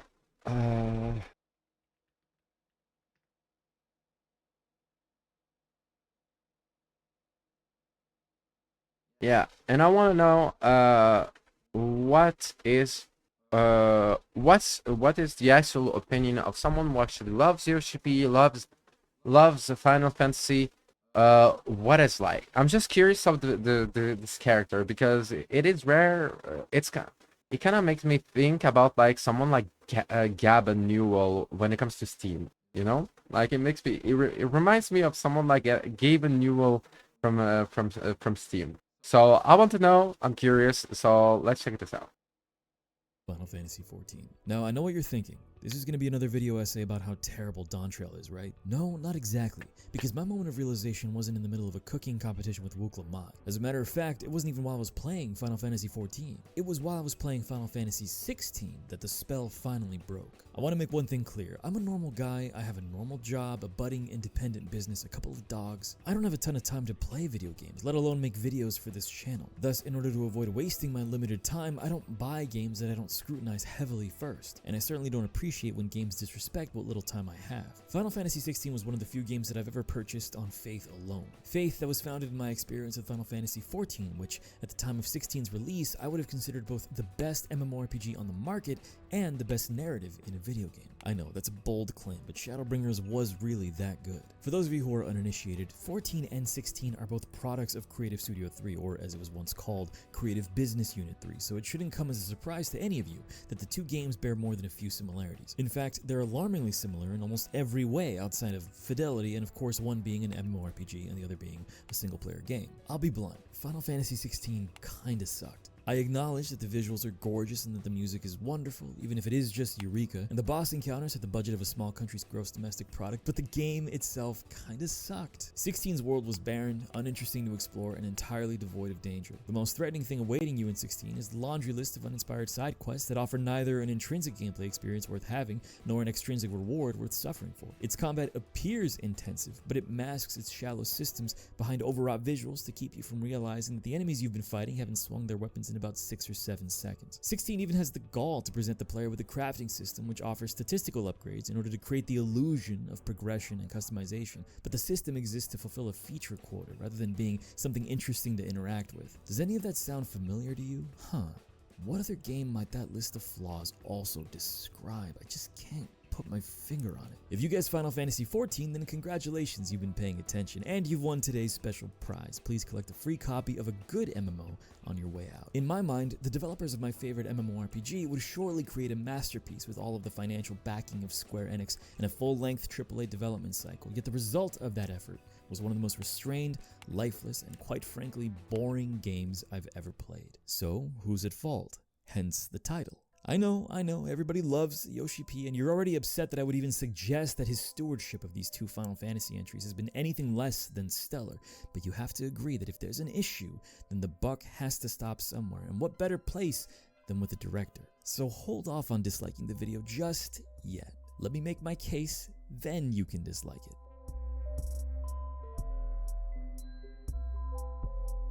Let's talk about the culture of fear that defines Creative Studio 3's game design philosophy. A few years ago, NoClip released a documentary about Final Fantasy XIV's disastrous launch and its eventual recovery from the brink with the leadership of Naoki Yoshida. You've all seen it. I'd even wager that some of you who are watching this in front of a live audience right now shamelessly re-uploaded it to your channels. It was an inspiring story of determination, unbridled passion, and draconian micromanagement, which led to the development of one of the most successful MMORPGs ever made. When I watched it, however, I was struck by one particular scene during Yoshida's interview. I will paraphrase. Basically, Yoshi P claimed to have implemented a system of task micromanagement which tracked an individual employee's job down to the minute. You can imagine that such a system would be necessary when attempting to rebuild an MMO in 18 months. The results, of course, speak for themselves, but I could never let go of that quote. Why would anyone want to work under those conditions? Well, thank goodness they aren't doing that anymore. Yeah, but like if you implement it in an MMO, like the thing is that like MMORPG role playing games, it's not a fucking 9 to 5, a dead end job. Like you're not fucking like scheduled in a fucking like office or restaurant or fucking like factory to fucking like work. You are like, you have like a schedule for being a hero in a fantastic world. So this is a good thing if you're scheduled. I would love to be scheduled as a fantastic hero in a fantasy world. I wouldn't mind. Anymore. But do we know that? Are we sure that Yoshi P has loosened his grip in the last 10 years that he's helmed Square Enix's flagship live service game? While I would assume that working conditions have changed at the studio, only the people on the inside can say for certain. Either way, I can't shake the feeling that the specter of those grueling 18 months is hanging over Creative Studio 3 to this day, despite all of its success, dictating how they make video games. Consider the way that both 14 and 16 treat their own combat systems. No one would disagree that both of these titles are narrative driven, but there is a sense that Creative Studio 3 is ashamed of the fact that they have to interrupt their storytelling with obligatory combat encounters. 14 is an absurdly easy game in nearly every respect, sequestering its truly difficult content as far away from players as possible in order to ensure that story progression cannot be impeded by gameplay. To experience 14's current Savage tier, one has to play through over 200 hours of story, which is composed almost entirely of stinted cutscenes with sparse gameplay along the way. What gameplay challenges do exist are nearly impossible to fail, which makes them feel trivial and unrewarding. This is a problem that persists into the level cap. During Endwalker's 6.2 patch cycle, Yoshida himself talked about falling asleep during an expert dungeon, an experience that I've had throughout Dawntrail and Final Fantasy XVI.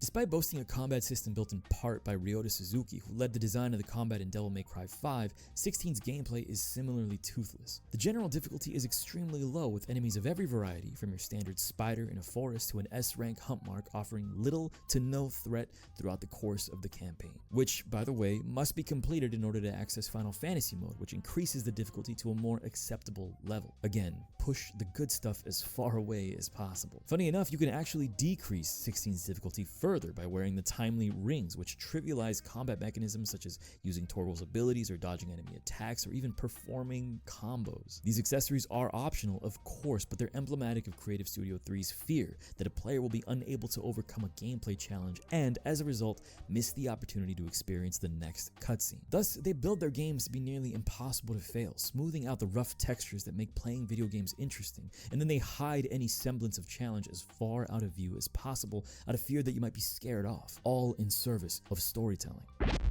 I'm Uklamat, claimant to the throne of Tulihuela.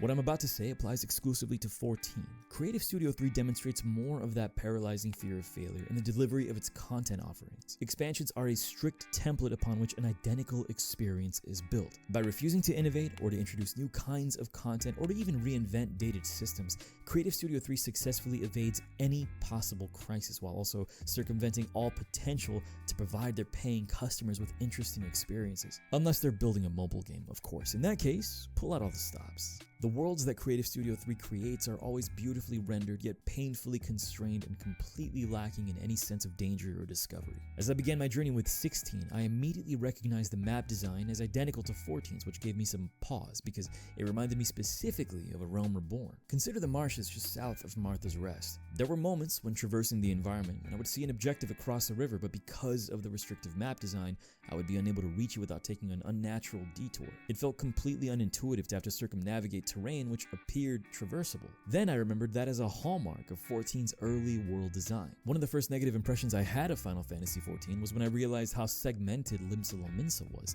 not to mention the rest of the areas in which A Realm Reborn takes place. The world provides the illusion of a playable space, but the map reveals how small that space truly is. Ultimately, I forgave the game for this flaw, chalking it up to the technical limitations of the PlayStation 3, but when I laid eyes on this, I began to wonder whether or not technical limitations were the culprit after all. What is the reason to continue designing playable environments in this way? And what is the purpose of populating these spaces with enemies that pose absolutely no threat to any player who has the capacity to mash square? Some of the most memorable moments that I've ever had in the entirety of my life playing video games have been a result of emergent gameplay. I recently had an amazing encounter with this while playing Throne and Liberty. I was exploring an environment, then I ran into an unexpected combat encounter which led to an hour-long grind session with total strangers. You'll hear more about that game in my next upload, but those types of experiences in which the player engages with the game's systems and environments to create an unexpected outcome are completely missing in Creative Studio 3's games. This is a result of two design choices. First, as I mentioned before, the lack of threats in the open world. In both 14 and 16, barring exceptional circumstances, the game is working overtime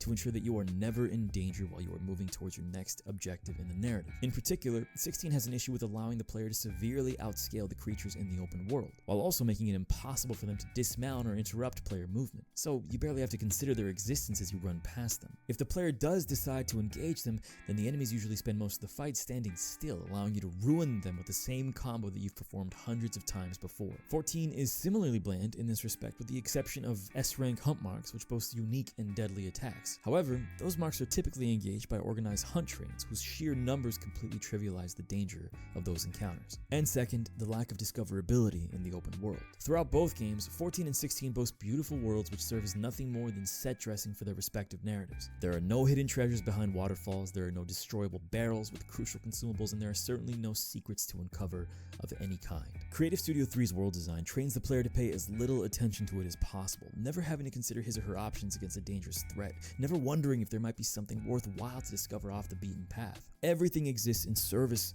to the narrative, so as long as the world looks pretty and it stays out of the way of the finely crafted cutscenes, then it's a thumbs up from Yoshi P. Like I mentioned at the beginning of the video, I'm a busy guy. One night following a 12 So this is what I understand, is that basically like the influence of Yoshi P is something that actually ruined the pacing and the storytelling of other Final Fantasy games. And I didn't knew that like it was this much of a problem that that you were like pushed into this type of just like linear content without like having the chance to go explore the world and find something interesting in it. This is interesting. This is really interesting. Hour workday, I decided to sit down and play Final Fantasy 16. I gave myself about an hour of gameplay before I would get ready for bed. In that hour, I touched my controller twice, maybe? The session was mostly cutscenes, all fantastically performed, but cutscenes nonetheless. I remember putting my controller down and going to bed having done virtually nothing in that session. Then yeah, but at the same time, not to be a bitch to this creator, because I know that like he is passionate about Final Fantasy. I never took the time to discover this world. I will take the time to discover this world maybe someday, but it is an experience that you know that you are getting into when you buy a Final Fantasy game. So you should not like. I think that like it's unfair to complain about the fact that you get a lot of cutscenes from a game developer that for the longest time has been creating games that are focused on narrative. You cannot blame the gaming industry that of your own choice, while the game designers and the game that you choose are known for being focused and loving to create strong narratives through cutscenes.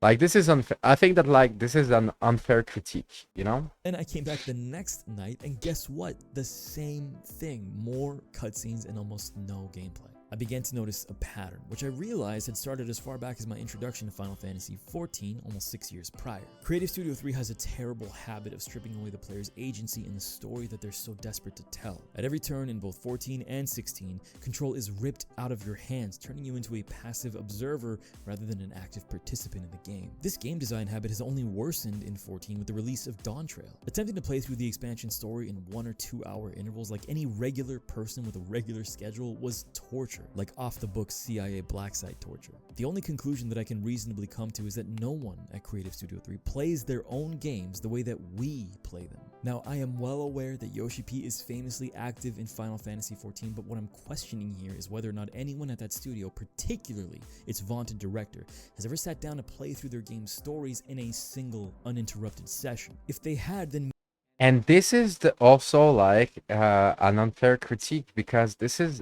Final Fantasy games are known for being really dense and really rich in content.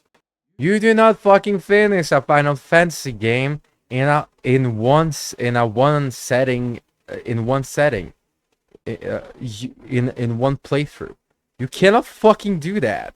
So why would you complain about that? This is their selling points. That these are like long story driven games. I think I understand his critiques, but at the same time, it's really like it makes me like it makes me think it makes me feel that like it's kind of like me buying Call of Duty and being like, yeah, it's no me buying downloading Valorant and being like, yeah, the superior like the hero themes and the fast pacing.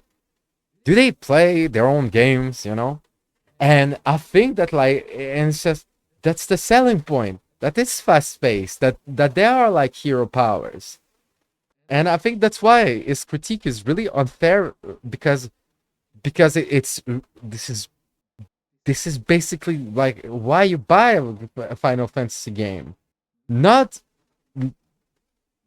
like I think it's obvious to everyone, you know. Maybe someone might have noticed how often their games insist on playing themselves for fear of the player's input sullying the experience. These games are not visual novels, at least ostensibly. However, they certainly do function like visual novels, interrupted by brief spurts of well-dressed yet paper-thin gameplay. Under Yoshipi's leadership, Creative Studio 3 is inviting less participation from players as the years go on. Both 14's recent expansion and Yeah, so what he searched is a game that is not Final Fantasy. It's a game that allows them to interact more.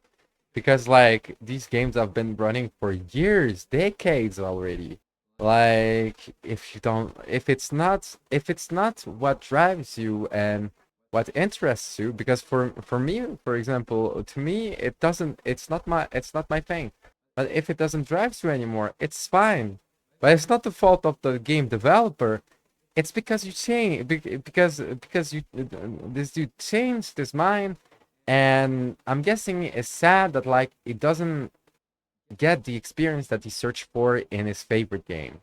And I respect, and I don't think that it's stupid what he says.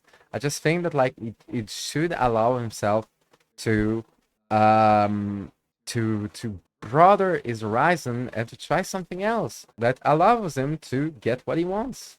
16 go to great lengths to tell you what happened in the story rather than showing you or even allowing you to interact. But I will tell you one thing that like I will completely agree with one thing is that nostalgia is a bitch, and when it's your favorite game, it's really hard to detach. And so it's I'm never I really don't want to be mean or anything. I completely understand that it comes from like feeling like it comes from this dude is love this game is and is just disappointed with it, and he's sad about it, you know. And it doesn't make him someone stupid or just like it's not some like unworthy unjustified like insult or like just like like just whining about a game. It's just a dude that like I think like noticed that like his favorite game is doesn't brings him the things that he searches when it comes to gameplay, and because of that he doesn't he cannot fucking like get he doesn't want to fucking abandon it, but at the same time he cannot fucking do it anymore. Maybe he should take a break. Maybe he should see that like there are like so many games worse than Final Fantasy and maybe come back later, you know. Maybe allow himself some time to just like re-enjoy what made him enjoy Final Fantasy the first time by doing something else, you know. With the events yourself. For example, in Dawn Trail, We weren't allowed to participate in the cooking contest, the rebuilding of the train in Shalawani, or the invasion of Tuligala. All of those critical events in the story were cutscenes. 16 is guilty of this too, with the most egregious example being the boat chase towards the end of the game. It would have been a lot of fun to pilot this boat myself, dodging enemy attacks before ramming into their ship and boarding it. But no, the cutscenes ate up all the budget, so all you get to do is perform the same combo you already have throughout the game against enemies who will barely try to kill you. I really struggle to think of another studio in the AAA space that demonstrates as much disdain for player agency as Creative Studio 3. More than simply committing the sin of ignoring show don't tell as a rule of storytelling, this is a studio which frequently asks its players to stay on the sideline of the experience that they paid for. This is a studio that fancies itself a great producer of stories, but stories can exist outside of the strict parameters laid down by the game developer. That's the beauty of video. Maybe in the future they will offer more leisure, because thankfully Final Fantasy is a MMORPG, so it's constantly updated. Maybe in the future, but at the same time, yeah. Video games. Emergent gameplay is as important to a game's narrative as its writing and its vocal performances. I think that Creative Studio 3 has completely lost sight of that. As an extension of the issues with player agency that plague Final Fantasy 14 and 16, there's a grand illusion obscuring one of the most unsightly blemishes on the face of Creative Studio 3, the illusion of choice. This is specifically in reference to customization and progression, which are abysmal in both of the titles that have been produced by this studio. Just a few weeks before producing this video, I managed to earn my best in slot gear in Final Fantasy 14 as a Viper. As a result of earning this achievement after months of raiding, I felt absolutely nothing. Similarly, in 16, every time I would forge a stronger weapon or piece of armor or accessory, I would feel absolutely nothing. Creative Studio 3's approach to customization and progression is to simply avoid the topic altogether. Outside of numerical adjustments, improving your equipment in both 14 and 16 is an exercise in boredom. In 16, crafting materials are given to players like government cheese, a paltry handout to keep you moving along the singular track that has been determined for you. In 14, gear is entirely lacking in variety, and the process of selecting your gear is trivialized by the push of a button which determines your best gear for you. Any need for input or weighing of options or opportunity cost has been sanded down or completely discarded. These progression systems exist as a means to fulfill some kind of design quota, as if someone said, well, we're building a video game, so we need to have a crafting system and gear progression, but we'd much rather add another pointless side quest with 7 minutes of dialogue, so just slap something together and call it a day. For an MMO to have a gearing system this weak is frankly unbelievable. I have never, not once, felt excited about what gear does in 14, only what it looks like. But for a single-player, story-driven role-playing game without the weight of multiplayer balance and technical debt to feel just as bland, just as phoned in, and quite frankly just as boring, is equally dumbfounding. Isolated from their other design flaws, Creative Studio 3's inability to create an interesting progression system in over a decade of game development might be excusable, but it goes back to the heart of the issue. Whether or not these are directly his decisions, Creative Studio 3's design philosophy under the leadership of Yoshi P seems interested only in eroding what little input is left in the hands of the players. The final point of contention that I want to talk about is Creative Studio 3's quest design, or lack thereof. In the MMORPG genre, quests are a bit of a conundrum because they typically boil down to talking to an NPC, clicking on an interactable item, or killing a group of enemies, but that isn't necessary by its nature. When we talk about quest design in MMOs, we treat it as though it's a solved problem, as if that's the extent of what the genre is capable of, but quests can be more than the linear processes that we become accustomed to. Creative Studio 3 demonstrated a willingness to push the boundaries of these dated assumptions about quest design during Endwalker. They gave us a sort of Metal Gear Solid mission and a timed puzzle to contend with, which proved to me that the idea of the quest can still be a platform for innovation. What happened to that studio? Unfortunately, 16 and Dawntrail were a regression in this regard, resting on the laurels of the most basic form of quest design that you can think of. Go over there, deliver this thing to that guy, kill this bug. Yes, the fate of the world is at stake, but I really need you to help me pick these herbs. Creative Studio 3's games lean heavily on the dialogue as the experience of their quests, rather than the given task of the quest. This is an assumption, but it seems to me that the developers are confident that the intrinsic value of their quest design is more than enough for their players. The gameplay experience or the prize at the other end of the quest are an afterthought. In some cases, they're right. The story has the capacity to be more than enough. When I think of the most memorable moments during Shadowbringers, for example, I don't think of gameplay experiences. Rather, I think of the laundry list of incredible story beats that line that expansion story from start to finish. In that particular case, the intrinsic value covered the cost of admission. But when the story isn't as strong, then the gameplay better be damned good, or at least have the wherewithal to give me something I care about for sitting through your boring dialogue. But the reality is, that's an impossible thing to ask for. Yoshi P's vision for Creative Studio 3 requires that their games are completely devoid of tension, threat, or input by the player, out of fear that their game's true reward, which is the next. I think this is the part where like it just demonizes the game itself. I think it's not true. I think that I know that game design, especially when in studios that are so big, is a complicated process, and it's not that it's impossible. It's something that might or might not change, but it doesn't depend on one person, and it doesn't depend on it depends on many, and this many people, like, they still need to fucking like keep a game running, and they have the numbers showing what game runs, what works, what doesn't.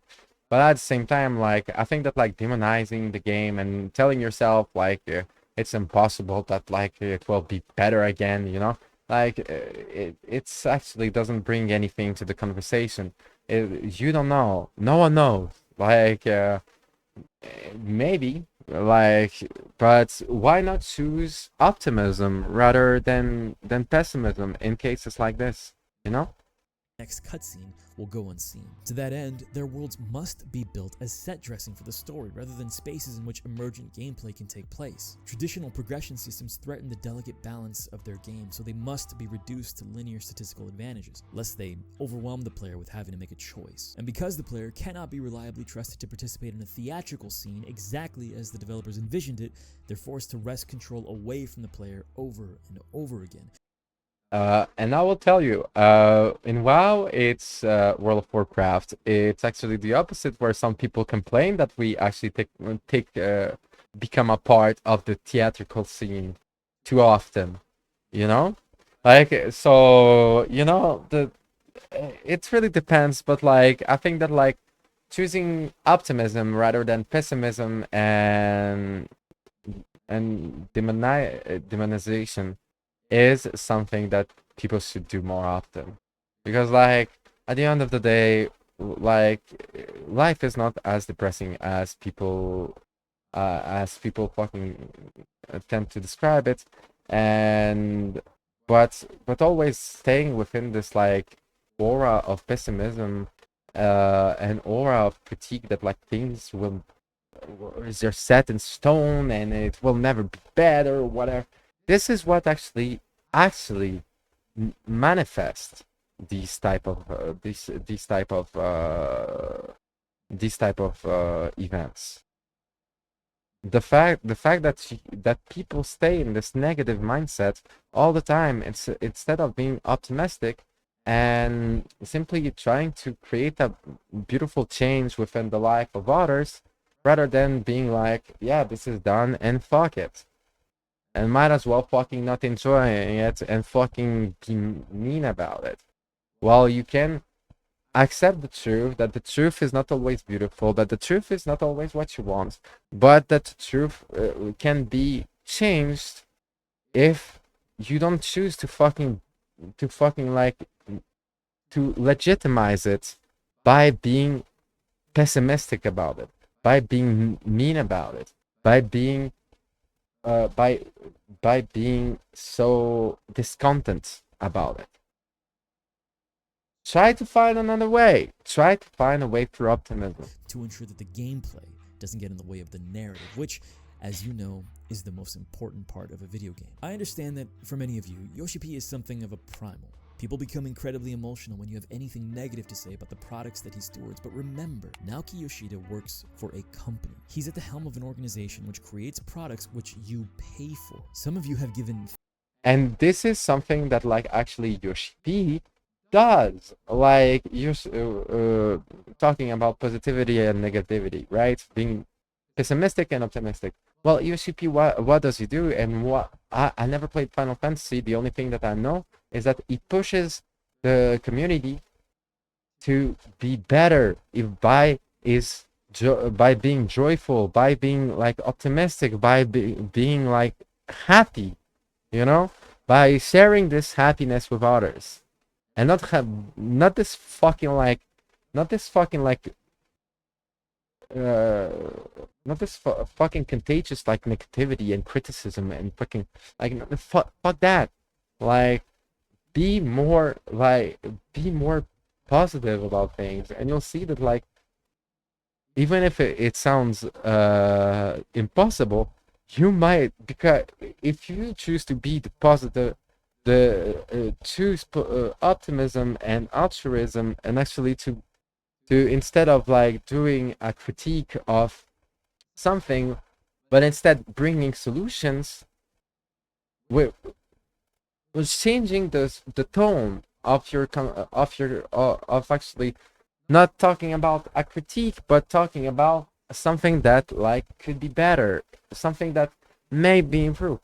Well, you know what? Sometimes you might just be the change that you might just be enough to create this change. It happened before. It happened before in video gaming, in history, in a lot of things. So be the change that you want to see in the world. You know? Thousands of dollars to Square Enix for continued access to Final Fantasy XIV. It's my opinion that for the money you've spent, you deserve better, although whether or not you agree with that is up to you. Yoshi P and the hundreds of faceless employees who work at Creative Studio 3 are not your friends. You have a transactional relationship with that studio's publisher and the games they produce. If you're happy with the slop that you've been served by Creative Studio 3 since the release of 16 and Dawntrail, then all power to you. For those of you who are a bit more sympathetic to my critiques, do as I've done. Vote with your wallet.